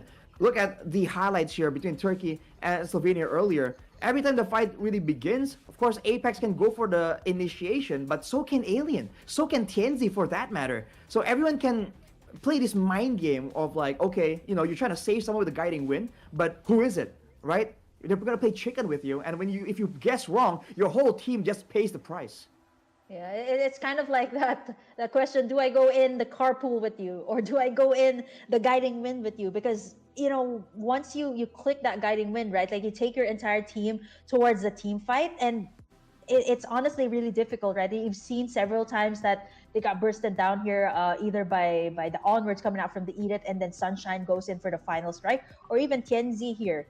And, by the time that Slovenia was trying to slowly pick up their items, right, and there was a time that they got that shutdown onto, or that petrify by Benoit and getting in that shutdown onto Tianzi, they failed to see that, okay, Turkey was looking at the overall picture. They were trying to lock in the base and get in game number 1. Unfortunately for Slovenia as well, they're up against so much damage potential Because even the EXP lane, usually a bit more of a Oh yeah. tank hero, now is an Edith, right? An Alien is just menacing on that pick, aggressive as heck as always. And so, with the lack of frontliners in the side of Slovenia, right? Who exactly is supposed to walk forward? Because they have a Mathilda that needs to stay a bit further back because she is supposed to take someone, away from danger. The Yutong can't really do that, and so can the jungler, the Alpha. Everyone's just too squishy. They would definitely have a lot of things to try and figure out, but fortunately for them, they do have a short break. So, ladies and gentlemen, stay tuned because after this break, we're gonna see the decision possibly for the match between Slovenia and Turkey.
Ladies and gentlemen, welcome back to the match between Turkey and Slovenia, where we saw in game number one, it's just Turkey doing Turkey things as we were expecting. Still with me, Arashi and Burger Kim.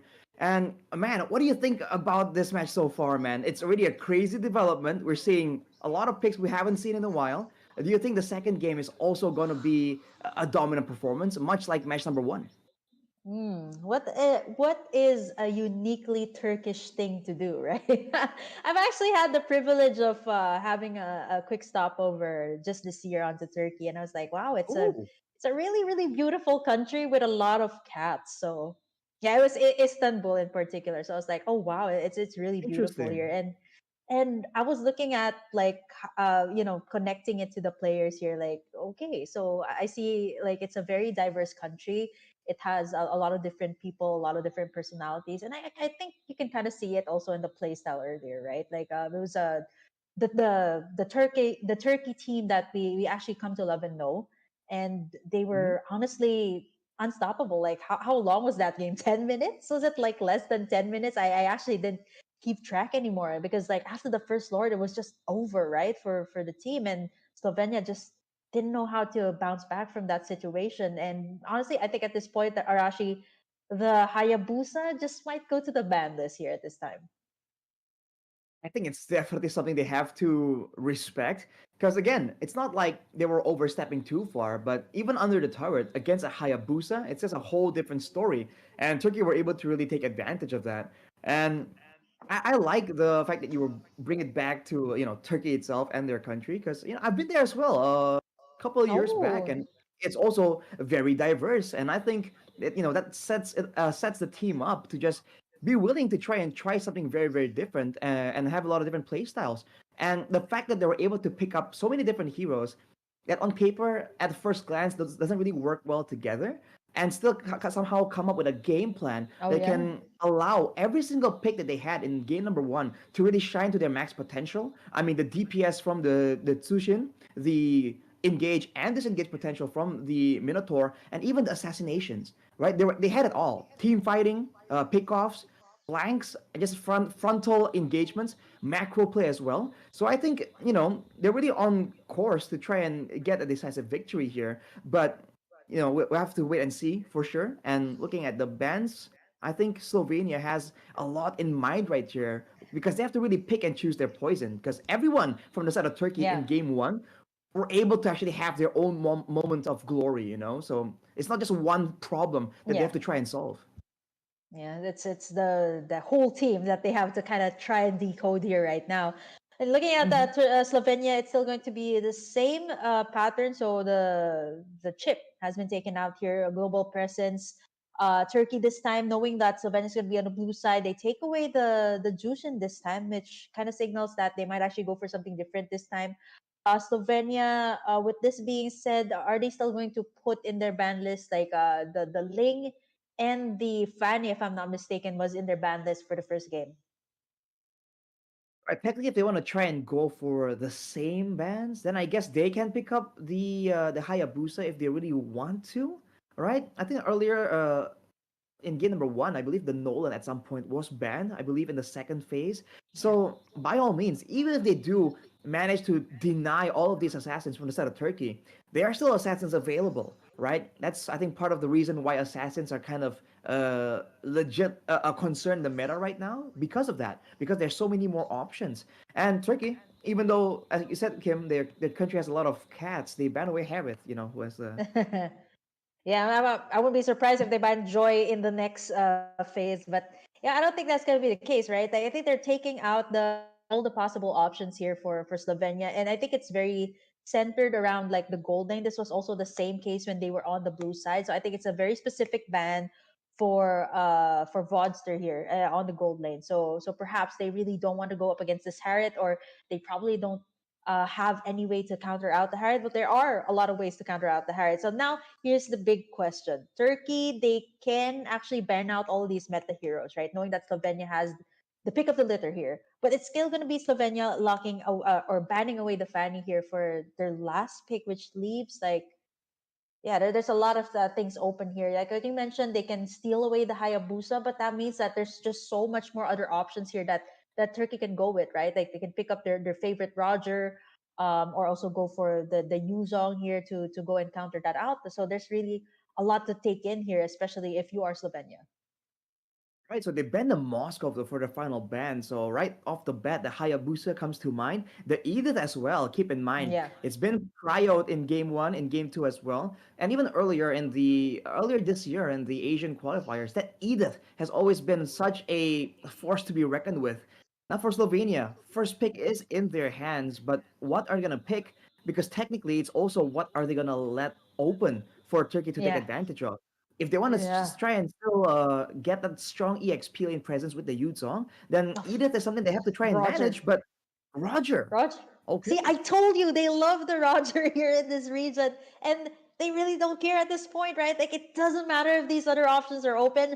I want the oh Roger. I'm wow, gonna have it, and it's very flexible. But Turkey immediately answered out with a Rosa special, the Valentina, and the Terizla to add it all up. So this is already an answer to the Roger, and at the same time they give away some of their comfort picks as well to Turkey. Earlier, they kind of picked out the Zushin here first, so it's a really heavy priority as well on the mid lane. But Slovenia still going for the same pattern here, Arashi. The Roger and the Yuzong seems to be heavily prioritized here by this team. only if they're thinking of going for maybe a ban towards the Minotaur later on. Because again, if they want to go for this dive in heavy style, the crowd control just comes to mind, just looming in the back of their minds every single time they were trying to prep for an engage. They go with the Mathilda yet Oh, again, so they okay. still want that high mobility style. But for Turkey right now, the fact that they have the Terizla, it's a great frontline tool. It's a great counter engage tool as well. I think Slovenia definitely needs to have a response for that. And for them right now, if they really want that assassin pick yet again, they should go for it Yeah. now before it gets banned Yep. away, unless they want to use it to try and bait some more bans from the side of Yeah. Slovenia. Yeah. That's a good way Okay. to think about it. Oh, okay. Yeah, Turkey just means business. I guess super flexible here. These like last two picks coming out from Turkey. It could be a Terizla mid lane, could be a Terizla XP, could be even a Rome here. I've seen that. And the Grok. For Turkey, there's just so much setup plays. Plus, they got the Valentina to steal away all these good ultimates coming out from Slovenia. So that's just a lot to take in here. They're just playing mind games here with Slovenia. Are we going to go for that assassin pick? And you know what, Arashi, I think they're going to save that for their last pick. But this means that Slovenia probably at this point, like knowing that Tianzi is actually really good with these assassins, they might actually just allot these last two of their ban lists to Tianzi. But knowing that, they could actually leave so much options here for Sunshine to pick up. exactly here. I mean, the fact that they are leaving that assassin for a last, most likely for Turkey, I think it's a great move. So now Slovenia are just forced to preemptively try and react. And even if they go for a utility jungler, by the way, for Turkey, if they're able to secure a great source of DPS in the gold lane, this composition can work as is, as a Yeah. front to back with two very solid ways of deterring an engage, of just stopping a dive in its tracks with a wild charge, with a penalty zone as well. Yeah. They ban the This, Faramis because I think they're just going for this, they're just yeah. making sure that Slovenia has no way of just Yeah. increasing their survivability in case Oh they do yeah. land a massive combo. Yeah, I mean, thinking about it, like we've seen that several times too, like the Valentina, the Faramis combination. So it's either or. So they just like take away that option and not like have these extended team fights. I'm not so sure what's the last man here of Slovenia. They're still taking their time, but with Turkey here, either they can start off with by showing their cards. Take oh wow, it's like all centered towards like junglers here. Even the Julian is taken out, which leaves if you're talking about metas here, Hellcurt, I'm thinking, but I mean, looking at the composition here with Turkey, will the Hellcurt actually work, right? Or will they go for, maybe back to the fighter type of jungler here for Turkey? I think a fighter type can work, especially because everyone from the side of Slovenia are gonna just jump at you, right? What's most annoying as a fighter, in my opinion, is if you're just barely in reach to try and make a difference, do damage, but then they're just not in reach, right? You're just getting back away from you. So looking at Slovenia and their kind of aggressive, all-in kind of composition, they can just be at home, just brawling it out, and with all these AOE tools, including now the blazing duet from The Turkey Claude. here. Mm, Yeah, I think they can just go for a fighter that works. If they want to go yeah, for an assassin, they can wait and see if there are any sweet yeah. targets in the backline of Slovenia. So this is great drafting coming out of Turkey. Yeah, I mean the quad, right? You did mention some good DPS coming out from their teams, and there you have it, the quad. It's a very good marksman to actually protect itself too. You got the BMI out, you got the blazing duet. Hmm. There's just so much mobility here for this marksman. So now they need someone to go head to head with this. Now Slovenia's thinking like, should you put the Roger in the gold lane, or yeah, they're just gonna do that. But Oh, you mentioned the Valir earlier, Arashi, and here it comes. The first time it's actually gonna be oh wow. pick, wow, ever. I think in You ISF, I joined. don't think I. Oh, well, I didn't wait. I didn't say that it was gonna be in the ban list. I'm like, that's not gonna be possible. But hey, two last picks here from both sides actually came through. We were just talking about it, right? Joy, I think this is a hero that was nerfed, right? Like in the previous Hmm. patches. It was For sure. pretty much evident in the tank meta, but it's still pretty much relevant here right now. Great mobility coming out here for the marksman and even the jungler here of Turkey. I like the Valir pick coming out from Slovenia, knowing that the Valentina does not have more options to take in. I think against all these beefy fighters, the DPS, the max HP damage most likely coming through once the glowing one is in the picture as well.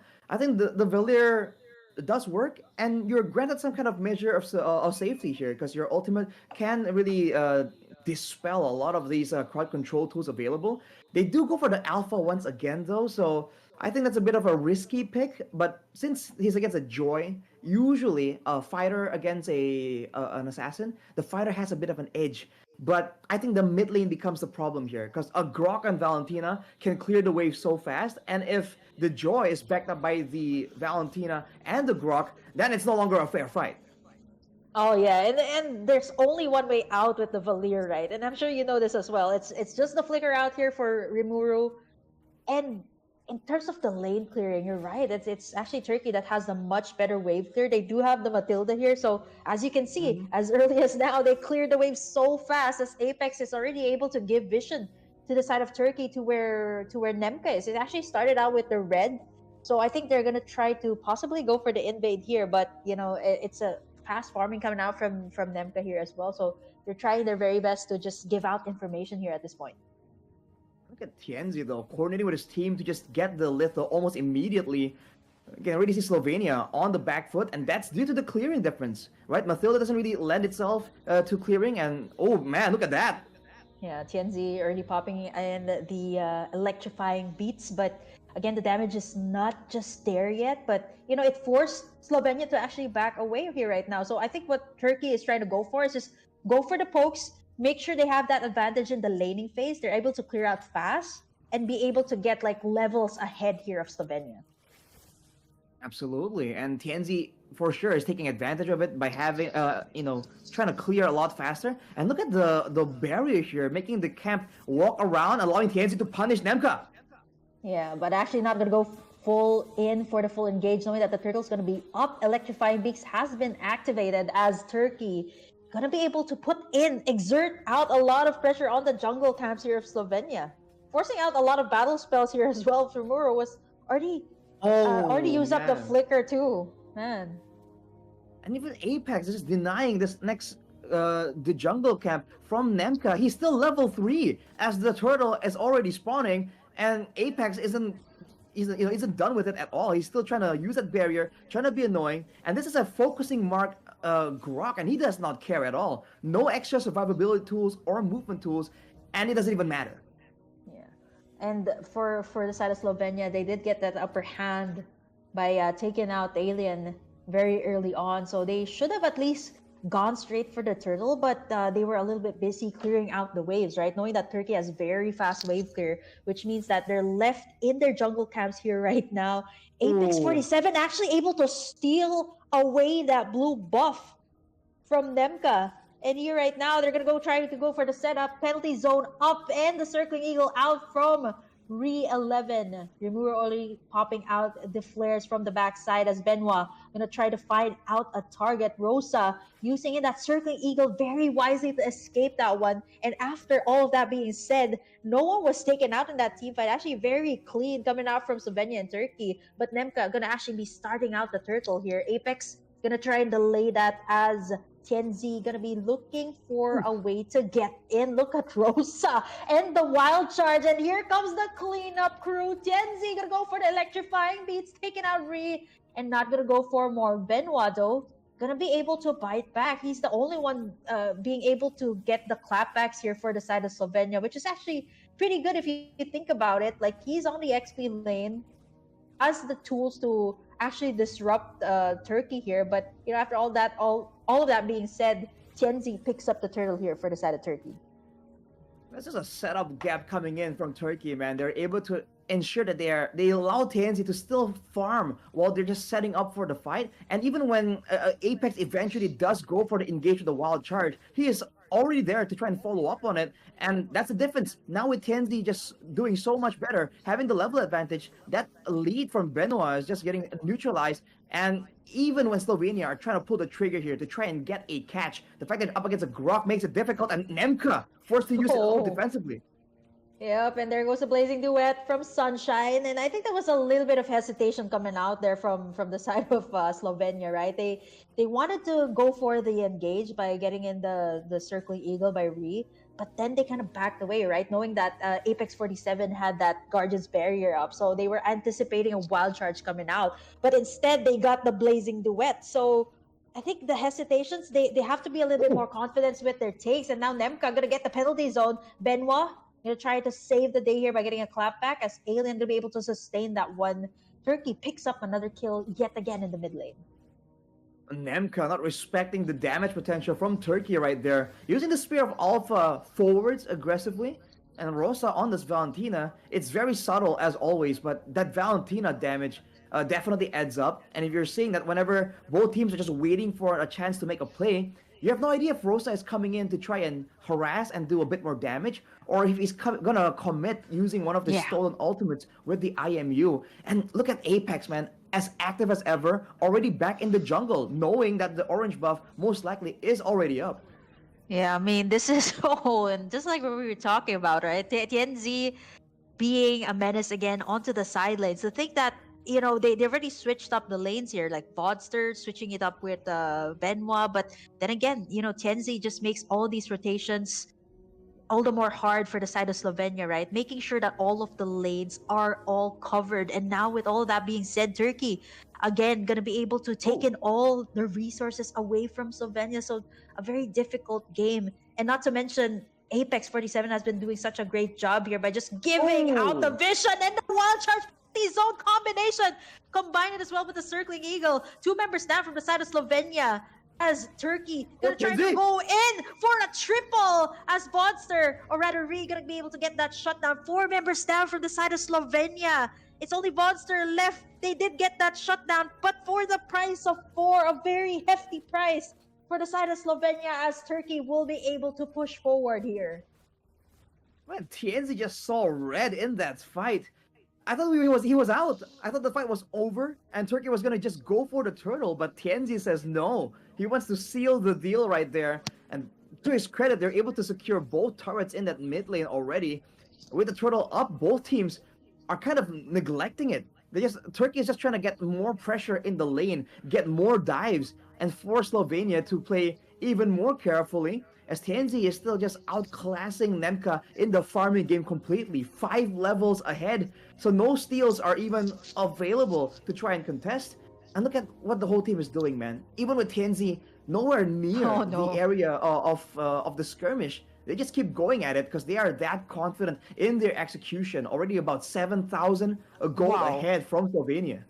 Yes, Sunshine and Apex just making sure that they get the 2nd-tier tower. And honestly, I think for Slovenia, what's really difficult for them is they only got Benoit to go for the engage. And just like I was saying, bottom side, bots are going to get taken down. Look at the burst damage coming out from 10Z. 3 members instantly taken down here. And Rimuru going to try to go for the backup, but it is not enough time. He's able to slow everyone down, though, but Turkey, they're just able to just wipe everything Oh, clear. Look at Sunshine and Rimuru not being able to get out of that one, right? Honestly, it's so hard here at this point for Slovenia. They don't have that CC, and Turkey just has a very, very good wombo combo here of the penalty zone and the wild charge coming out from Apex 47. Yeah, just oh, like yes, that. talk I just about it. called it. Oh no, the blazing duet and the electrifying beats. Where's Benoit? He's up top trying to defend the base. And just like that, 4 members are down. Oh, They're gonna try to go for the finish. Wild charge to stun Rimuru. They got the minion waves here. They can actually end it a little bit too overconfident there. The Guardians managed to keep Benoit in. They lock in the base, and Turkey gets the series.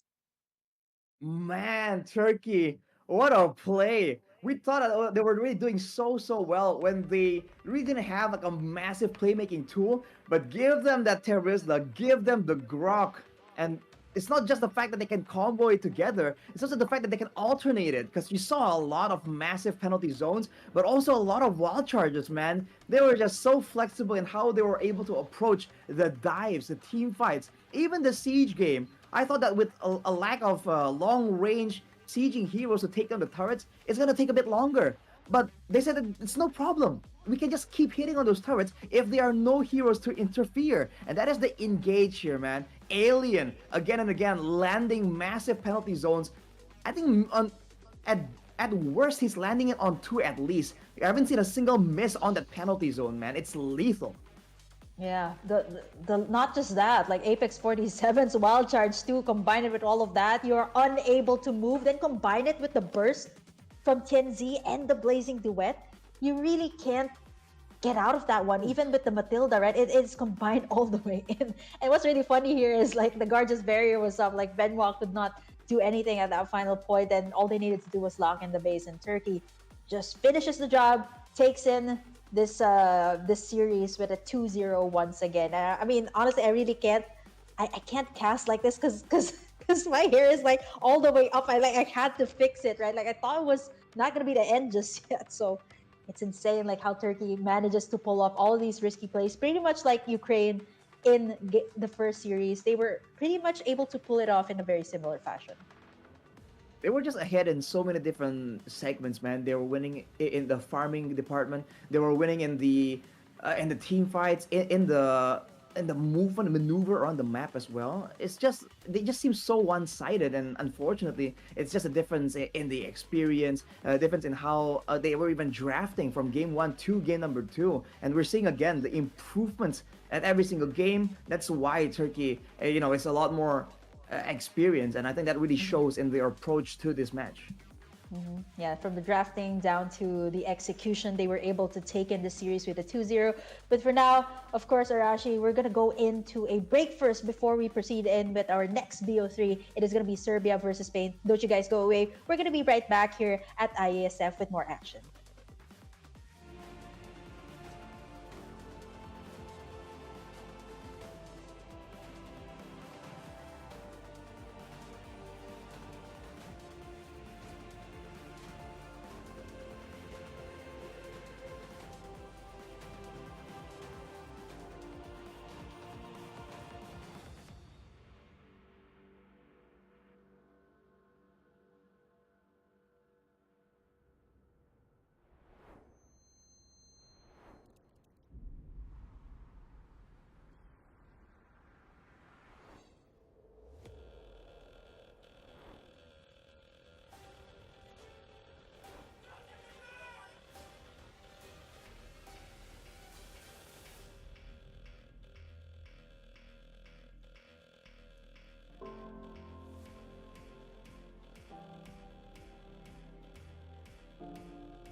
Ladies and gentlemen, welcome back to the IESF Europe Regional Qualifiers.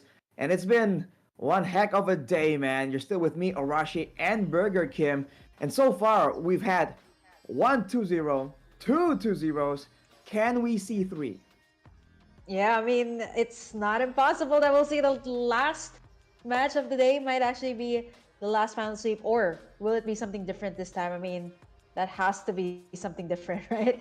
Last match of the day is going to be Serbia versus Spain for another BO3 here today. And honestly, I don't know what's with the matches here. It's countries that I've actually been to. Like Spain, I've been there what last April? Just last April. It's Wow. insane that I'm actually gonna be casting the matches here right now.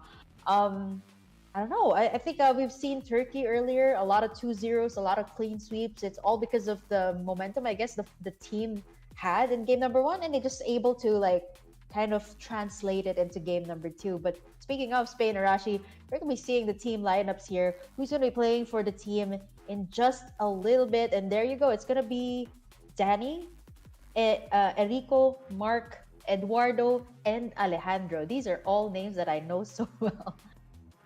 Well, I mean, considering that, the history, the similarities Yeah. between Spain and the Philippines, I think it's Yep. Yep. a very familiar name showing up right here.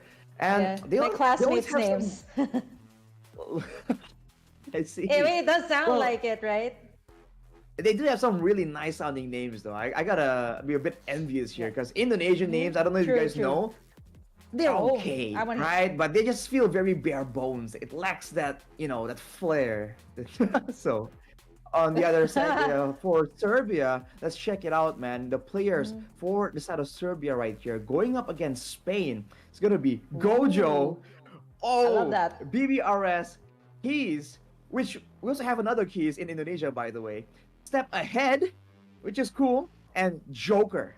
All I right. like how we're rating the IGNs here right now. I'm pretty sure this. Ooh, I think it's gonna be interesting though if Gojo uses that Gojo Satoru skin, for of Exactly. Savior. That's gonna be insane, right? Like we still have yet to see like where these players are gonna go, right? Like who's gonna go to mid lane, who's going to go to the Hmm. jungler position, and there you have it. The two teams that will be going head to head here. And looking at this again, it's a fairly new region for some of these players. They're either starting up with the game. They've had like a lot of experience in rank games and finally wanna translate it into professional play. And here you have it. The European qualifiers is the best way to showcase it. And so far today, Arashi, we haven't seen a third game in these BO3s. Will this be the final game? Because earlier we talked about Ukraine and Turkey being a little bit more visible in these tournaments. So about Serbia and Spain, I haven't seen so much of them. Maybe in other titles, but in Hmm. MLBB though, I think it's gonna be really interesting to see that these two go head to head today. Exactly. When it comes to just the reputation, there isn't right now for match number three. There isn't really one team that everyone kind of like just knows immediately and immediately has as a favorite. So that's a bit of a stark contrast compared to match number one and two. If there will be a game where something crazy actually happens, where a third game actually comes rolling around, in theory, right? It should be this match. So obviously, both of us are very excited, and I hope the people back in Spain, back in Serbia as well, are just looking forward to this because it's a bit of a, like a, what do you call it? It's like a milestone type kind of deal right Yeah. here when. Finally, we're seeing just all these European countries just come through and show us what they got. There's a lot of hidden potential here for sure. Yeah, I mean, milestone, especially for the country, right? If you haven't had a lot of like visibility in esports, right? This is the best way to go, well, a better way to actually be more visible than to be in MLBB, right? And I think it's slowly picking up in Europe, so hopefully it will kind of like kickstart their journey from there, right? Like we've had like numerous good names coming out from like different countries in Europe as well. Like back in M5, we had Kid Bomba, right, Oh from yeah. Germany. So I mean, who knows? These players might actually be the next Kid Bomba being produced here in IESF. Who knows? We might actually see them maybe in the next World Championships, maybe in the next IESF. So we'll have to stay tuned, right? As Serbia and Spain, I guess the similarities for both these countries, they both start with the letter S, but again, play style, we'll have to find out, I guess, Arashi, in the drafting phase, will they be that type of team who has adjusted to the meta already, like with the assassins, Mhm. or are they still pretty much comfortable with, just going for comfort picks, or picks that they've seen in their ranked games, or maybe even in their local community tournaments? I feel like right now, with the current state of the meta, as long as you have a solid game plan, as in, okay, what is your role in this composition? When is your power spike? How would you get to those power spikes? I feel like as long as you have that solid game plan, a lot of possibilities are still around. And instead, I do feel like our own Southeast Asian region are sticking very closely to the meta, right? Not a lot of teams are really trying to make that groundbreaking step to try and have a drastic change. So you brought up Kid Bomber earlier. I'm really hoping for an equally bombastic kind of draft, kind of selection here for this match in particular, and I can't wait, man. I think there's gonna be again a lot of emphasis in the roamers, especially and the mid lane. The fact is, both these roles just get their way around the map again and again, and depending on the idea, the game plan, the junglers as well, because they have to actually rotate to the neutral objectives, but as far as when the aggression, where it gets taken to, the jungler has a lot of say in that situation, depending on his farming patterns. Yeah, I think there's a heavy focus on, I think probably like two heroes that come into mind here in the European qualifiers so far. It has been heavily centered on Edith and the Roger. True. I guess like honorable mention would go to the Yuzong, but these are the picks that you would see surface time and time, not just in one series, but it happened already in the first two series. If you guys have been catching up, but immediately going straight into the draft, we see fast fans coming out here from Serbia. You got the Faramis and the Ling, and as for Spain, they have caught up as well with the meta, taking out the Savior and the D-Rot here as well. Very specific bans on the D-Rot and the Faramis. I mean, these aren't heroes that you would see on the ban list, but the Ling and Savior I would understand. My mind immediately makes the connection, like, oh, Spain sees a guy called Gojo on the side of Serbia. It's like, nah, Oh, take away the savior, man. We ain't they risking heard it. me, man. They heard you. We have no idea. Because by all means, maybe he is like a savior, man, right? His name is Yeah. Gojo. Who knows? But they ban away Serbia. They ban away the Faramis as well. We've seen this being a pattern, but usually when they want to go for this either a dive heavy style, or if they're really trying to stop a dive heavy style as well. So for Serbia, I think it might be the latter. They banned the Ling as Oh. well, but finally we see a bit of a massive difference here. The chip that wasn't really let go for the first two matches makes its way to And the Serbia. Roger. Yeah, and the Roger, it just almost immediately comes up. It does not matter what is the first pick, but they are very comfortable with this hero. It's very flexible as well, so I do understand why that is picked up. See, it is almost the same here, Arashi. Like, it is the same pattern. I don't know if it is a meta that seems to be favored in teams like Spain and Slovenia, but all of these letter S countries so far, they love this Roger, and most immediately they pair it up with a Yuzong, somebody to access to the backline. They still need someone to counter out this chip. I was expecting to see a Chip Loyi combination. Oh, okay, I just called it. Chip Loyi. I was waiting for that because most of the time it's either the chip is banned away, if not the Loyi. But now this is only gangs that we're talking about, Arashi. Total map control, not to mention the Moscow as well, that has very much easy access throughout the land of Dawn here. Look at like the global composition, man. Oh, All yeah. these three heroes, part of why they have been so meta, of course, is the dominant laning and the early power spikes, but also that global presence. Kim, what are you on, man? How did you predict the I whole have the chip low Yi? That is because insane.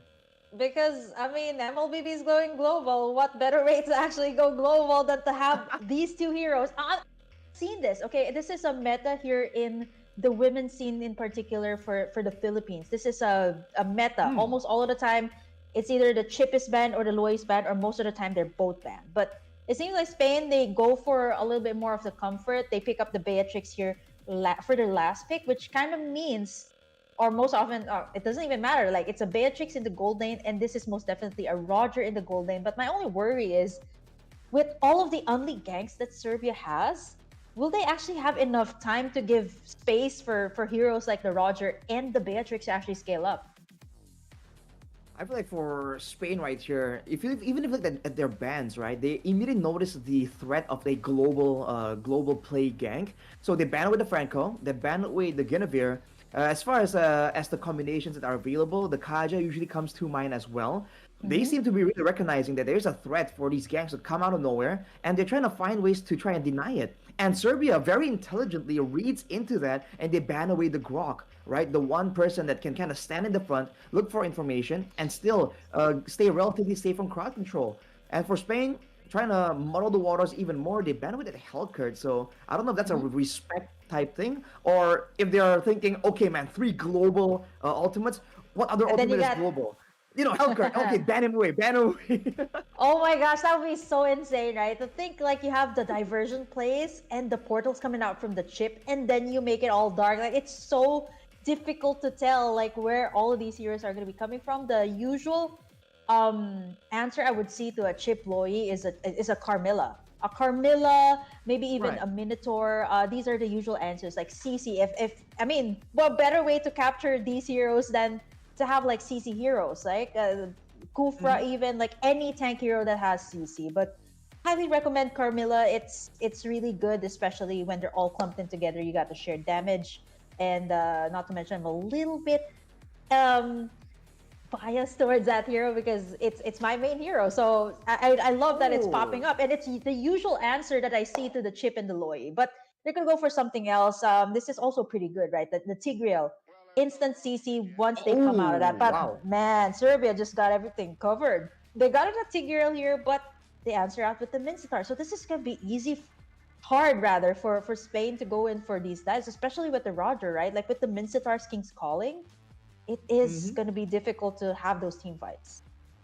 It might stand in the way of the Tigreal engage or counter engage potential as well. I was thinking if it's not a Carmilla, then a roamer with AoE crowd control. I think that's important to distinguish because any kind of crowd control is great, but against a full composition that wants the team fight, I think the AoE crowd control is where it becomes really Oh no. valuable. But even there, Serbia coming in with the Hayabusa, they have a lot of potential here, a lot of ways you can really play this. They can go for the pick off style, they can go for the split heavy style as well because they do have a chip. And technically, even the weakness of the Loi, the nurse to the cooldown of the diversion, can kind of be supplemented by the shortcut, the portals from the chip as well. So Serbia coming out with a very unique approach right here. And for Spain, they were banking on getting some kind of counter engage, but now with the Mincither in the picture, they go for an Odette. Oh, They're just trying to bank everything on just a big team fight. But I do have concerns about the durability of their roster right here. That's yeah. probably why Serbia also banned away the Florin, right? They want to make sure that in a full-on drawn-out fight, they can have the upper hand.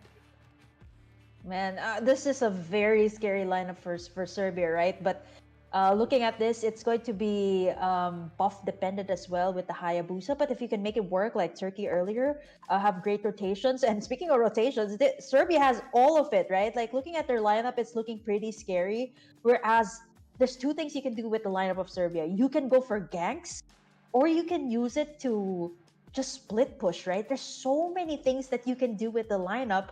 Whereas Spain, it is very honest, right? Like it's just team fights. You got the Tigreal, you got the Odette, and you got the Yuzong for the backlines. But will that actually be the case here? Because Serbia can play two different games here. Yeah, they do have a decent amount of crowd control, but it all depends on the placement, the positioning of the members of Serbia, right? If they are able to actually distance themselves away from each other and not clump up to allow for a big implosion or a big furious dive petrify combo, it's going to be very difficult for Spain to really try and get a good combo. Even if they do have the swan song from Danny on the Odette, it's going to be a lot easier said than done to try and make sure that he can actually get a full channel here, especially with all the crowd control tools available on the side of Serbia. Yeah, it's very difficult to deal with this combination too, not unless you can be as aggressive as the Chip and Loi. But expect to see, especially when that level 4 hits, the side of Serbia, you're gonna see like so much potential with this draft, right? You can go down south, you can go down top, or even in the mid lane. It's gonna be so easy for Serbia to work their way around the map. But as you can see, Spain already doing their own movements here. Mark gonna go head to head here with BBRS, but he is in trouble here. He gets taken down by BBRS. And that is going to be Serbia drawing in the first blood, and not to mention Arashi, that went straight to their jungler. That's unfortunate, man. We've seen how deadly a Hayabusa can be with the early game snowball. And early on, though, we see Hayes here, the low Yi, go for the Demon Shoes, though, prioritizing the mana. But look at that play. Yep. Rotation diversion combination. Alejandro forced to back away. Very rough start for the side of Spain, right? Everywhere they try to go, they try to attempt and make these plays, but Serbia just got every single area covered. And not to mention the poke potential is just way too great as well with the Loi and even the chip at that.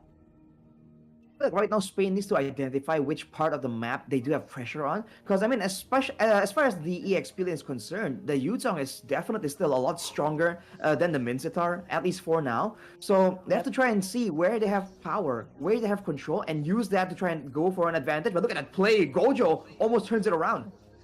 Yep, Danny here as well, gonna get a step ahead. Znaka, but here they are, right where the turtle is at, but step ahead might actually be in trouble here. Does not have that level 4, gets spotted out here by Mike, and Danny gonna be able to play that swan song and get in that kill and position themselves here in the turtle. But I think Serbia has other plans, because as you can see, BBRS is actually up top trying to gank Enrico here. They're gonna trade the gold laner for the turtle here, which is, I'm not so sure, Arashi. What would you say is a little bit more worth it? Getting the turtle or getting the pick off on the gold laner? Considering the matchup of the gold lane, I feel like the pickoff definitely has some value. The turtle will be great, but at this point, I feel like Serbia is just respecting the teamfight potential. But look at this. Yep, Hayes is going to get a lot of damage. Petrify onto Alejandro. Will he actually pounce in and actually gets it? And now here, Serbia is in trouble. Look at the massive CC. No level 4 up again, but it is going to be the King's Calling as Eduardo picks up a triple kill. BBRS a little bit too late there, as Spain will be able to pick up the kill. There's the shutdown in the nick of time from Hayes as the side of Serbia claps back. That's the early game potential coming in from the low Yi. Like Serbia needs to acknowledge as well that their strong side is actually the mid lane as of right now. So if they go for fights where they're relying on the side laners, the gold lane, or the EXP lane to really output the damage, to really be in the front line and tanking all that damage as well, it's going to be too idealistic. Spain actually has a lot stronger laners, and you can see that even with the shortcut, everyone funnels into that portal, but they did not come out on top there. So Serbia needs to pick and choose their engagements and use that macro properly.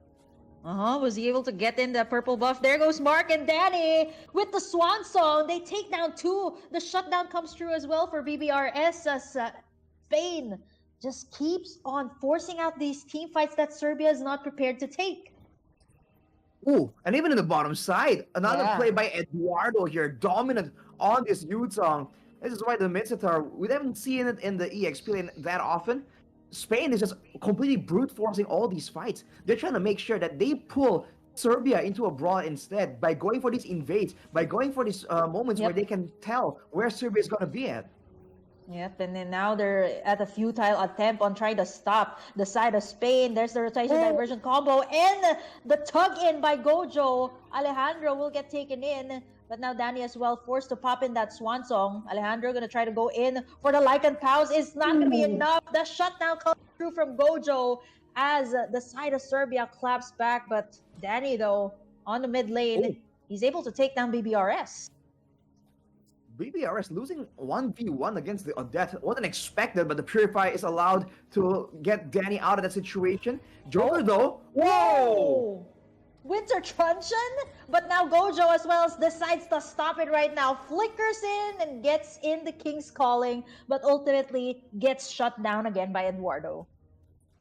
Both teams out for blood, man. This is a brawl-heavy game. And Danny, itemizing with an early Winter Crown there, just kind of saved his skin in that 1v1 situation. But for now, it's Spain using this big teamfight ultimates to try and make a play, and now going for step ahead.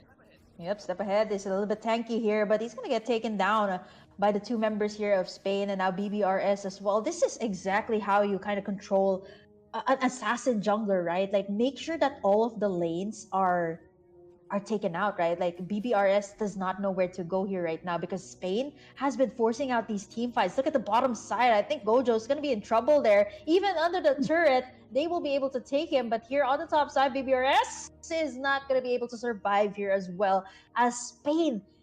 Wow, actually picks up 15 kills here. You're right, Arashi. I'm not even sure if this is a 5v5 matchup. It's just an all-out brawl. Everyone just going all the way in. Danny a little bit too deep there as Hayes will be able to fight back. Step Ahead is the only one remaining here as Mark and Enrico will be teaming up against him. But look at the portal. Gojo comes right in and saves the day as Alejandro will be forced to back away. But here comes Eduardo rather. Gonna try to go in for Gojo. He still has the Petrify and can still go for it as Alejandro finally draws in the Lycan Pounds and gets the kill. 19 kills for Spain.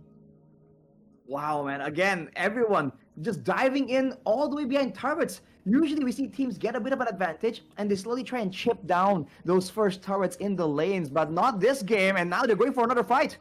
Yep, Danny forced to use the Winter Crown and the Swan Song. It just can cause these outplays, right? You think that you've gotten the Odette, but it is just the Winter Crown that just saves the day. And, you know, Serbia, honestly, I'm not going to lie. This is a very good, very, very good, I would say, draft coming out from there. It looks really scary on paper, but look at how Spain is just executing their draft. They don't care about all of these engages. They just go for the team fights. And now Mark going to be able to take a brunt of the damage. BBRS going to try to take him down. Step Ahead as well. Going to try to zone out Danny. Mark going to come right in. Petrify comes through for Step Ahead as Alejandro will try to go in for the basic attacks. Danny going to take in a brunt of the damage. Still has the shield and the Swan Song as Alejandro does the cleanup work. 25 kills. BBRS as well is not spared from that onslaught because Spain is here to take in everything. 25 kills here. Arashi, make that 26. Not even stopping at this point. I'm not even sure what I'm watching here anymore. Is it a brawl match or is it a 5v5? Because it seems like that, right? Like when they see someone, they just go for the full engage. It's on site, man. And what the heck was that damage, my guy? Alejandro just nuking Joker immediately. Where did he go? Now Hayes gets the glowing one, but at this point, they have lost so much tempo, and Spain is just not allowing Serbia to have enough control, enough time to prep for a macro play. Despite all the macro tools, macro is the last thing we're seeing right here. Both teams going for mechanical plays, diving, walking under the turrets, tanking it. What is going on? BBRS, can he escape? Oh no, he's in the wrong turret, goes all the way back, finds Mark, and still alive. Oh, not for long, because they're going to clear out the work. He just actually dived. He had no choice there at that point, but Mark here finds him too. Does he have the implosion? But Danny, with the Swan Song, just clears out the work once again. A double kill for the Odette. And you were just talking about it, right, Arashi? The durability of the composition here of Spain is just a little bit questionable, but right now you see that it's actually working out so well for them. 30 kills for the side of Spain, and they get the first Lord of the game. I mean, a historical figure that's smarter than all of us says that the best defense is a great offense, and right now Spain is putting that to practice, man. They have so much damage that they don't even have to worry about tanking damage. And look at Danny, not even half an HP bar, and he's still just standing there unfazed, knowing that with the Swan Song and with the Blood Wings, she will still be able to just go in and nuke everyone. Serbia is the one that has to wait for a massive play, and right now the only real person that can make that kind of play is Gojo. So will he be lore accurate and come in to save the day? But right now Spain goes for the play under the base. Mark, he still has that implosion up, and now you see the Black Dragon form assault to zone everyone out. They're in the enemy's territory, but they're gonna get in that inhibitor on the mid side. Step Ahead gonna be forced to dive right in. He's the front line. Look at the damage coming through. Eduardo gonna dive right in, and Rico's gonna get caught out. Joker's gonna be able to free hit everyone. He's still not taken down, doing his very best to save the base. Alejandro picks up a double kill, and without the Lord, he picks up the triple Winter Crown in to play. No minions in as Spain locks in that tower and takes in game number 1. Wow, what a game, man. Again, we did not get to confirm how long that game was. Everything was just happening so fast. I have no idea what happened. It's like both teams were waiting the whole time. They saw the previous two matches and they're like, what a slow game. Below 10 minutes, we have to pump those numbers, man. We got to make this game even faster. Let's go for an all-out brawl. Try and go for snowballs.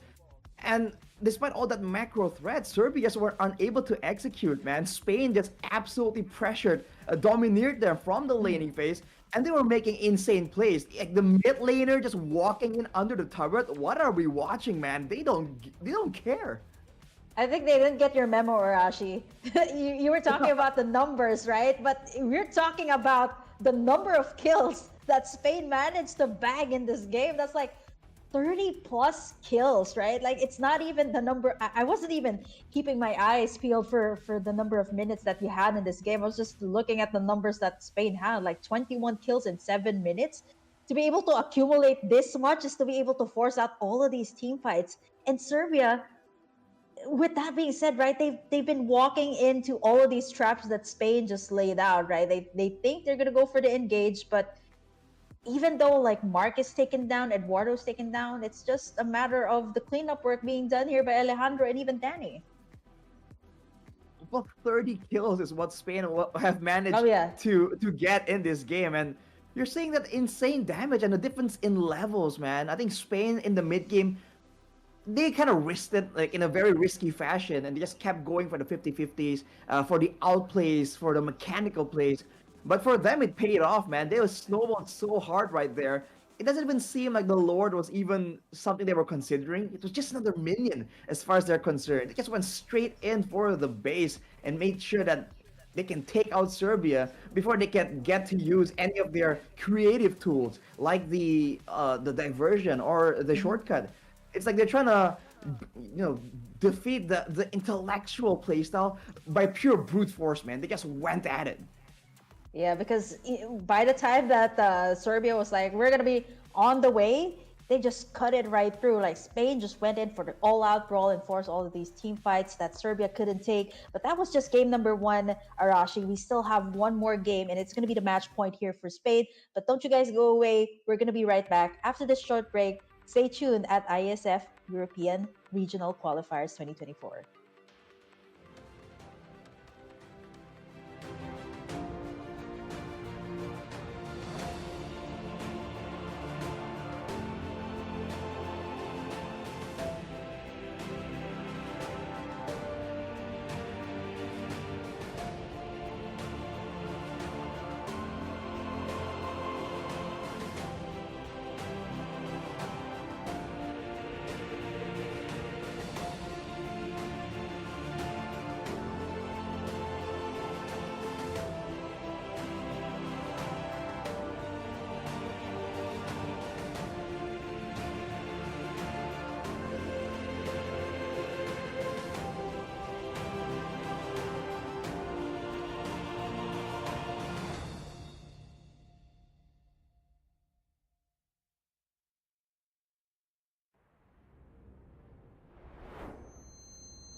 Ladies and gentlemen, welcome back to match three right here for the day. Still between Serbia and Spain for the IESF Europe regional qualifier. And we're seeing a very exciting turn. And, technically, we're talking about this during the break, but Oh this can yeah. really go both ways with how brawly things have been.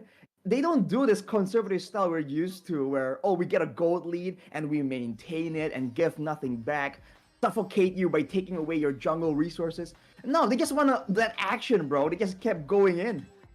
You It's know like a why they're Michael Bay doing this? movie. You know why they're doing this all-out brawl, Arashi? It's because they What? need to complete the task in MLBB. I know you know what I'm talking about. You know what I'm talking about. Everybody on the live stream knows what I'm talking about. There has been a lot of free skins popping out. Thank you, by the way, to Moonton. There's a lot of free skins popping out. The Carmilla Epic skin. There's also like a lucky Mm. box, right? There where you get like a free random special skin, right? And all out Mm-hmm. brawl. That's all you need to do. If you need to finish 4 games every day, that's the best way to go. But kidding aside, Spain, I don't even know where to begin, Arashi. 30 plus kills in the first game. Man, that's just a statement out to Serbia, right? Like, I mean, to think on paper, Serbia just had, I would say, a very scary draft, but Spain just managed to make it work. I think it's showing again that there's a right tool for the job, right? And it's not just about securing the meta picks, the strong picks. It's also about how you want to use them. Because going back to that earlier, we saw Serbia trying to go for a bit of a trade, right? They're trying to avoid all these massive brawls because they saw the Tigreal, they saw the Odette as well, and I think they identified like, oh, level 4. If you just run straight into that, might be a bit dangerous. So they go for a bit of a trade, but afterwards, Spain, I guess, I would say from the way they were moving, kind of identified like, okay, hang on a minute, they're trying to avoid us here. Let's go where they can't avoid us, and generally, it's where the neutral objectives are. So the turtles, the purple buffs, the turrets, right? When you want to chase them across the map and they don't want to engage, you take away those objectives, and the rest will funnel through. And that's exactly what we saw. Serbia unwilling to let go of the other objectives around the map, and they're just roped by force into these brawls, man. 5v5 nonstop. Now, speaking of brawls, okay, Serbia finally took out the chip because since Spain's going to be on the blue side, this might actually open up a different strategy for the team, right? Like they might actually be thinking of the exact same thing that Serbia was thinking of in game number 1, right? But this time Spain, it seems like even though they're on the blue side, Arashi, it is still the same. The Savior, the D-Rot, these are very specific bans that you're talking about. Like D-Rot, it might just be a power pick coming out from Serbia. And Serbia seems to like taking out these like team fight oriented heroes. So this Chip, this Paramis, I wouldn't be surprised if they take out maybe another CC hero. I'm not so sure this time. Like there's a lot open, by the way, Arashi. Even in game number 1, I'm surprised no one picked up the new hero Zushin for this round, or maybe they're just not comfortable with it. I mean, exactly. When you're talking about brawls, I feel like the Tsushin definitely has a bit more flexibility when it comes to it. But for Spain, they just go straight for the Adet. So I think AoE is something they want to try and mitigate. And for Serbia, that Yudzong, I mean, we saw, Oh yeah, I believe, who was it? I think Alejandra, was it? yeah. Their It names are was so similar. Eduardo and Oh, just Alejandro. Eduardo. It was Well, yeah, well, Eduardo. whoever's on Yeah. the youth song goes in 1v4, gets a kill, and gets out. That's something that kind of makes a statement, man. But moving on with this, Spain gets their hand on the Roger, so that's a big threat for Serbia still. And I guess they're just a Gojo hater, man. They don't want to see him on the line of dawn at all. Oh man, you're not gonna see that. But wow, okay, the high loss was actually banned out in the first game.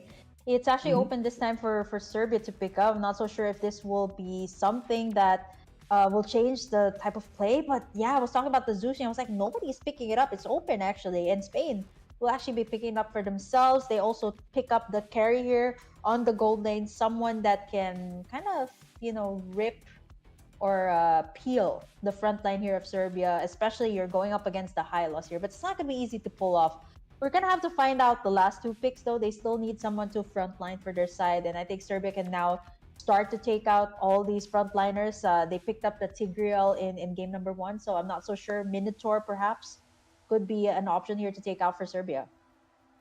Yeah, I think crowd control definitely, if they are both planning on going for a brawl heavy style, then crowd control definitely kind of swings the odds in your favor.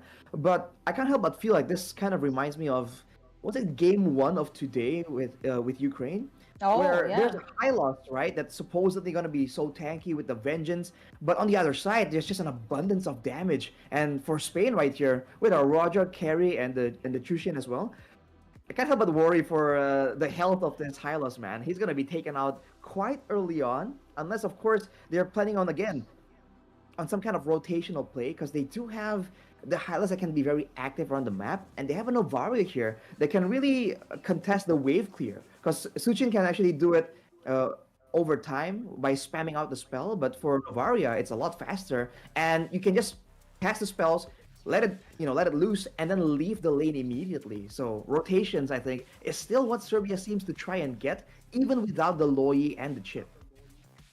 Yeah. Oh, speaking of low Yi, that's gonna be the final ban here for Spain, which means that they're willing to Oh, let go of like heroes like the Hayabusa and the Ling. By the way, that is still open. I'm not so sure if that's an option that Serbia is comfortable with. It is up for the taking, right? And going up against a lineup like Spain's, you got two marksmen, glass cannon type of composition. It's gonna be easy to do all these ganks with the Ling. I mean, if BBRS is comfortable with that here. I mean, he pulled off a Hayabusa earlier, so I wouldn't be surprised if mhm. that's something that is in his pocket as well. But Serbia gonna go for the Lunox here in the gold lane, somebody that can bully the carry in the early game. But again, with the rotations that Spain did earlier, they managed to pull it off. The Beatrix in the laning phase earlier. Oh, wait a minute. Hang on a second. Like, if you're saying it's a Golden Lunox, there's a Moskov there already, but in the mid lane there's Oh, Novaria. But if you're taking this as a Novaria roam, which we Lunox jungle? sometimes see, there is a Oh, I totally Hylos. didn't see So, that. I or completely yeah, like could the be a thing is Lunox because the jungle by high all loss means. blends with Serbia's color, right? Like it's yellow. So I was like, wait, what was that? Oh yeah, it's the Moskov. I completely forgot. Not unless you're talking about a Oh, jungle Lunox. They pick up the Cho here for Spain. And I know there was some really good adjustments that were made here to the Cho, like it's CC mhm. immune for quite some time. And the Teresa to boot. Okay, so they don't really have that heavy front line that we were talking about, the Minotaur, but they do have an abundance of setup plays, the Way of the Dragon and the penalty zone. So Serbia, they still need the final puzzle to their overall picture. They got the Lunox. Again, I still don't know what they're gonna do with this lineup. Is it gonna be a jungle Lunox? They still need an XP laner here for sure. That I'm sure. Not unless they want to put the high loss in the XP. Right. That was what I was thinking about. Because yeah, again, it depends on where the Lunox goes, honestly. Because if Lunox is mid, then Novaria will be shifted over to the roam usually. And if Yeah. Novaria is indeed, wait a What? minute, See, it what makes is it all going the on? more confusing. I What? think it has to be Hylos EXP and Lunox Jungle. I think Jungle. it's the Yeah. only way this kind of makes sense. Yeah. Yeah. Even so, like, dang, Serbia, what's going on, bro? Yeah. By all means, Earlier it was. I think in game number one, or actually, it was a little bit more. It was a little bit more honest, right? Like he knew where these heroes were going, but now Serbia just wants to confuse every one of us. Like, where are these heroes going? And I think that's very plausible, Arashi, what you mentioned. A jungle Lunox and the Minotaur in the roam position. I think that is the most the best way to actually kind of digest this lineup from Serbia here in game number two. well, if that's the case, then I think immediately our eye should be on that mid lane, man. Because with the Chushin against the Novaria, especially level 1, it's going to be Novaria Minotaur, presumably, clearing, which is Mm-hmm. still pretty okay. But against a Chushin and a Cho, I think that clear speed is going to be a lot faster. And Cho is notorious, man. I think we saw the Grok ban away earlier for a reason as well. Because with a jungle Lunox, you're so vulnerable to these disruptions. And the Cho can do as good as a job as well, technically, with the kit that's so flexible. And you can see immediately, right? Serbia sends multiple members to try and assist with the clearing because they know it's going to be a big factor here. Okay, so actually it was a glitch. So it's actually an R lot pickup here for Serbia, right? Oh, Okay, that makes so much more sense. Thank you so much. So it was okay. It is a jungle high loss this time. So it wasn't. What was the pick of Serbia that was shown earlier? Yeah, it doesn't matter. It's still very confusing. But this is a little bit more plausible from their side. But you see a lot of the pokes coming out from Spain here, as Hmm. early as now, and Gojo as well, forced to flicker out very early on. But looking at this, you did mention the wave clear is going to favor the side here of Spain a little bit more. And looking at how Hmm. they're playing this out, they're playing it so aggressive. But with high loss being part of the jungle and the ring, it's gonna take a little Oh, bit of the damage. Gojo though, used up the flicker. Wait, why did he go back? I think he was gonna try to go for the engage, and right now Alejandro is gonna be able to get in the Lycan pouch, picks up a double, and now BBRS still does not have that level 4 just yet. He might actually just go for the triple here as early as the 1 minute mark. It's not even 2 minutes. Alejandro, what is going on here? 3 kills for the side of Spain. it just does not stop, man. You just can't stop with Spain going for all the aggressive plays. And why wouldn't they? They have all this poke damage, and technically their mid laner has unlimited mana. As long as the spells aren't used on literally nothing, you're gonna have all the mana you can spend again and again. And they're trying to use that to at least harass and get members low enough. And when it happens, Alejandro is on the hunt. Alejandro, just as Lady Gaga would have said, the man, you just say the name, and it's just really, you see why this Roger is a priority pick for the side of Spain, and it seems like Alejandro is just way too comfortable at this. Triple kill, even before the 2 minute mark, is just way too scary. And now it really disrupts the idea or Oh, what Serbia wants to happen here. Mark, I'm not so sure he was going to try to go in for the play, oh, knowing that Gojo's not level 4 just yet. All these risque plays coming out from Spain, but it seems to pay off. There you go, Mark. Still gonna be able to find the Lunox there, Gojo. They actually switched up the role. So earlier, it was actually Gojo on the XP lane, and now they actually put him on right. the mid lane. Okay, that's actually What? pretty interesting too. Yeah, this Interesting. So is this like the true potential of Serbia? They were hiding it from us all along. As of right now, though, Spain still has all the prior now. Immediately, they're just going for the turtle.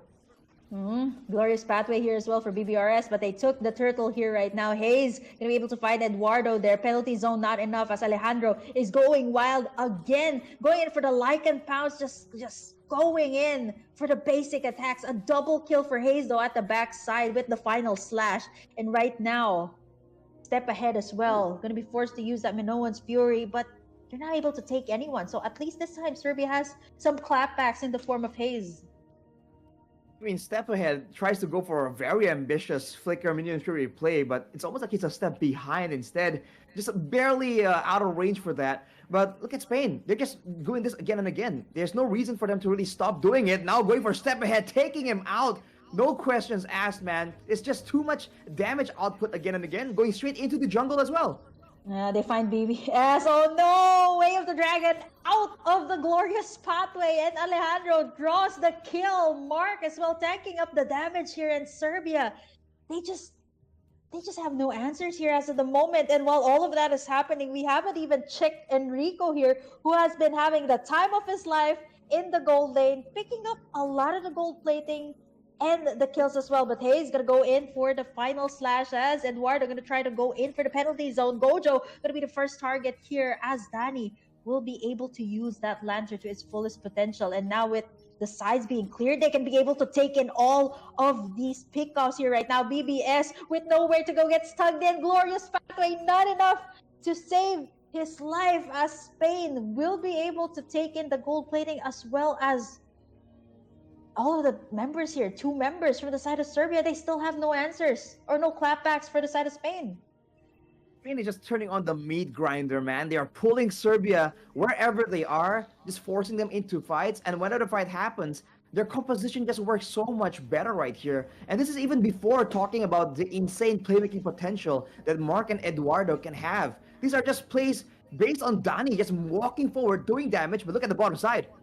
Yep, Hayes. Does he have that final slash? He can go for the counter engage, but Alejandro says no. He gets the shutdown on him in the glorious pathway. Again, a little bit too late here right now as Alejandro. Look at how the basic attacks are just dishing out so much damage as Mark will be able to pull off another Way of the Dragon. They're going to dive in the towers here. Order of Brilliance going to be committed here by Gojo. As Alejandro says no again. We'll be able to pick up the triple 5 minutes in. I think Arashi, they're trying to break their record here right now. They had 31 kills in game number 1, and they're trying to break that right now. 30 kills for Alejandro alone. I think it's crazy the amount of kills that he has, but he has just funneled all of these resources by the way the composition works. Like we said, it's just chip damage coming in from everyone, and that allows Alejandro to just get a lot of big plays. But look at this glorious pathway. Wow! Did you see that Winter Crown? But hold that thought. We're going to have another engage here as Alejandro will be able to step in the middle of it all, but he's all alone here. They might get the shutdown. He's a little bit too sneaky there. There's Joker with the shutdown. And finally, Serbia going to try to go out for the full engage as Eduardo right now looking for the proper target. Hayes is going to get a brunt of the damage from Enrico. 1 HP left and still able to clap back. A double kill for Eduardo. A little bit messy there, but we get trades after trades, as Eduardo says, it is still not over. He picks up the Maniac. Wait, BBS will be able to recall back in the nick of time, or that would have been the first Savage here. You love to see it, man. Eduardo, War Axe into Queen's Wings. He is here for the brawl. He does not care about being a frontliner. Every man for themselves. He just wants the fight again and again. He does not back down. 1v3, and somehow, some way, he was able to secure multiple kills, but it doesn't end right there. There goes the Way of the Dragon again onto BBRS as Eduardo from the back lines. He still has the penalty zone onto the back lines. BBRS the first one to take him down as Hayes as well running for his dear life. Alejandro picks up a triple, but Eduardo says, not a maniac. It's gonna be me for today. 23 kills for Spain. How long can this keep on going, Arashi? I mean, 23 kills, a little bit more. They're gonna break their record in the first game. It's so punishing for the side of for Serbia right here, because for Spain, they can just keep doing this non-stop, because like we mentioned, Dani can just spam all these spells out, and for the most part, everyone has sustainability, so they can just keep fighting, keep making plays. Eduardo, no. Yep, the penalty zone comes through here, but it is going to be the Minoan's Fury to save the day. The shutdown by Joker picks up a double. Enrico right now going to be doing a duel, 1v1 duel. Gets the speedy light wheels. Still not able to escape that, but Hayes right now claps back as well, gets in the slash through, and will be able to take down for Spain right now. They're starting to suffer all of these clapbacks that are being made here by Serbia. Now Dani as well going to be able to get the tug and the final slash. Wow. This might actually just be a comeback here from Serbia. They were off to a great start, but again, it's 8 minutes in. It's so hard to tell if Spain keeps on going for these full engages. It's going to be really hard for them. And with that being said, after that wipeout, Serbia goes straight for the Lord. And they might get it. It's just a lot of time spent right here, but they're taking it relatively slowly, and the Lord does so much damage. Spain is back. It's going to be BBRS going to be taking in that Lord. Hayes going to be the first one to fall. And right now, Mark as well. Joker going to be able to get in Mark, Way of the Dragon onto the backside as Alejandro, like and once again able to pick up the kill. And right now, even with the Lord penalty zone and Minoan's Fury, will it be enough to stop the day, as BBRS will not be able to pick up the kill? It's only one left remain standing. It's going to be Gojo there, but Spain, they still have to take down this Lord though. This was a really, really messy team fight. Nice attempt from Spain, but Serbia, fortunately enough, they were able to take the Lord. They're able to take the Lord, but what can they get with it? In fact, they've already lost a turret right here, and Spain are sending the roamer to clear the far side of the map. They're still putting on the pace, going straight for the base turrets, even before Serbia can recollect. Whoa! What was that damage coming out from Alejandro? Sending Joker back, and now Alejandro, speaking of Hayes, he's going to be able to take him. He's a little bit too early there. Now Eduardo and the rest of the gang will be able to get the penalty zone onto the backside. Gojo will be able to pop in the light, as well as the damage coming out from the backside. BBRS, the next target here for the side of Spain. 2 for the price of 2. just as we were having our eyes onto Alejandro, we forgot about Enrico here. Mark gonna be able to get Joker a double kill, but the final slash from Hayes, will it be enough to take down Enrico? It's gonna be a 1-for-1 trade. The shutdown comes through for Gojo. Man, it is getting really exciting here, Arashi, because 33 kills. Okay, Spain broke their record for the first game, but Serbia is starting to show signs of life here in this game. They say it's not over until it's over, and their damage dealers are starting to shine here. You see Gojo and even Hayes here has been doing miracle work for the side of Serbia. Hayes in particular has been the enabler for his team again and again. Half of these plays wouldn't work out if he didn't really set it up initially with an amazing final slash or a petrified play. And Spain needs to be very careful because in the late game, this Hylas, can be very annoying. The Minotaur as well has a lot of crowd control to throw around, but the Moskov and the Lunox are gonna scale very, very well into the late game. And even though they do have the Chushin and the carry to try and match them, the later the game goes, you never know what's gonna happen. So Spain needs to, for sure, be a bit more careful. And for Serbia, though, man. Mm-hmm. Oh man, whoa, Joker. Gonna try to go in for the red buff, and without their gold laner, it's gonna be hard to contest for the Lord, and Spain knows that very well. They're gonna actually force out the team fight here. And the key is just gonna be Eduardo here, or rather Hayes with the final slash. And they're soaking up the damage here as early as now, as Mark gonna try to go in for a target. Not gonna find anyone as of the moment. They're gonna have to be extra careful because the Lord is gonna be up in just a few more minutes. This is gonna be the enhanced Lord, the first time we're gonna be seeing it here for today, because most of the series that we've seen today, Arashi, it is only like 10 minutes in, right? It is not even the Luminous Lord. Daddy flickering out there, Glorious Pathways in as Mark and the Minoan's Fury from the backstand still CC immune for the Zeus in, as Alejandro will be able to pick up the Lord this time, but Hayes gonna do his own work there. He's gonna get caught in the middle, in between the members here of Spain. He gets the final slash onto one, but instead Alejandro will be the one picking up the kill. 2 kills right before the Lord, as Serbia, nice attempts from their side, but Spain just knows how to make it work this time. Alejandro going for the Winter Crown as well. He just wants to find ways to enable himself to keep going in. And look at how they're playing. Enrico is alone, just pushing right in front of the base of Serbia, unconcerned about any kind of retaliation. Spain waiting for the Lord, and it doesn't seem like they're gonna set up for a 3-wave push, but it might just end up being that way as they gather around in the mid lane. They're definitely going to get a top side, but can they get a bit more? Can they potentially even go for the end immediately? Yeah, I mean, they're going to have to wait for Hayes' final slash, but now BBRS a little bit early there with the Glorious Pathway. Mark going to be able to find one. He gets taken down there by BBRS, but look at the setup there coming from the side of Serbia, but one by one, they're getting chunked down there by Enrico. Look at the damage coming through, and without Hayes, no playmaker is here. A double kill for Alejandro. The Lord is locking in the base, and it's over. Spain will be closing it out with 40 kills, 10 more than what they had in the first game. What can you say, man? It's just complete brute force. It wasn't tactics, it wasn't strategy. They're just throwing brick against brick to try and get the advantage there. And man, Alejandro, with like a kill, with a record that can be used for a whole team on himself, that is insane, man. Spain just kept going for it, and there were crazy moments in this game. I mean, later on we can see in the final sequence a bit of an alley-up, a way of the dragon into a penalty zone. I would say that some of these plays were unintentional. It just ends up being that way.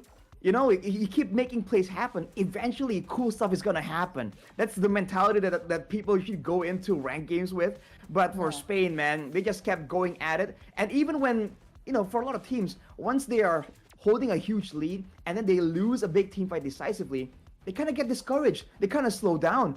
But not Spain. They don't care at all. This fight they were supposed to lose. They kind of won it, sort of.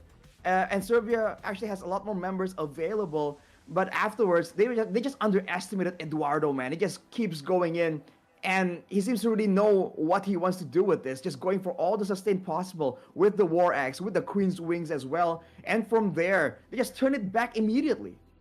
Yeah, I mean, there's only one song playing here in this entire game. It was the Alejandro song from Lady Gaga from my side, and Eduardo, right? Like the penalty zones have been on point even in the previous games, right? But this game was you're right, right? There was some team fights that they lost, but they were able to bounce back. Like Serbia was starting to show in their power spike in the team fights, right? You've seen like some wipeouts and almost wipeouts, but eventually Spain was able to get a hold of everything and once again and was able to close out the game really nice and clean. No huge props as well to Serbia for this game, in particular Hayes for and the Minotaur here for step ahead for setting up the plays, but unfortunately it was not enough to stop the Spain here in this entire game. 40 kills, man. First game it was 30. I thought it was just like, oh, maybe it's just a game number one thing, but man, it's just like it happened in both games, both with the Roger. I mean, you can definitely say that Spain are they're kind of overachievers, man, because that was Oh not yeah. necessary. There were other ways to go about business in that final game, but they decided that violence is the answer. And I gotta say, I'm all for it. You know, halfway through the game, I was thinking, who's the real winner here? Is it Serbia? Is it Spain? No, it's the fans back at home watching. So thank you very much. Unfortunately for today, that will be it for the matches. It is pretty late where we're at in Southeast Asia as well. So, Kim, anything you want to say to the audience right now? Wow, all two zeros and a lot of Rogers here for today. I mean, a lot of different strategies that we haven't seen for me and Arashi in Southeast Asia. So it's a real treat for us. So thank you for being with us. We're going to be having a whole lot more matches all throughout the week for the European regional qualifiers. So please stay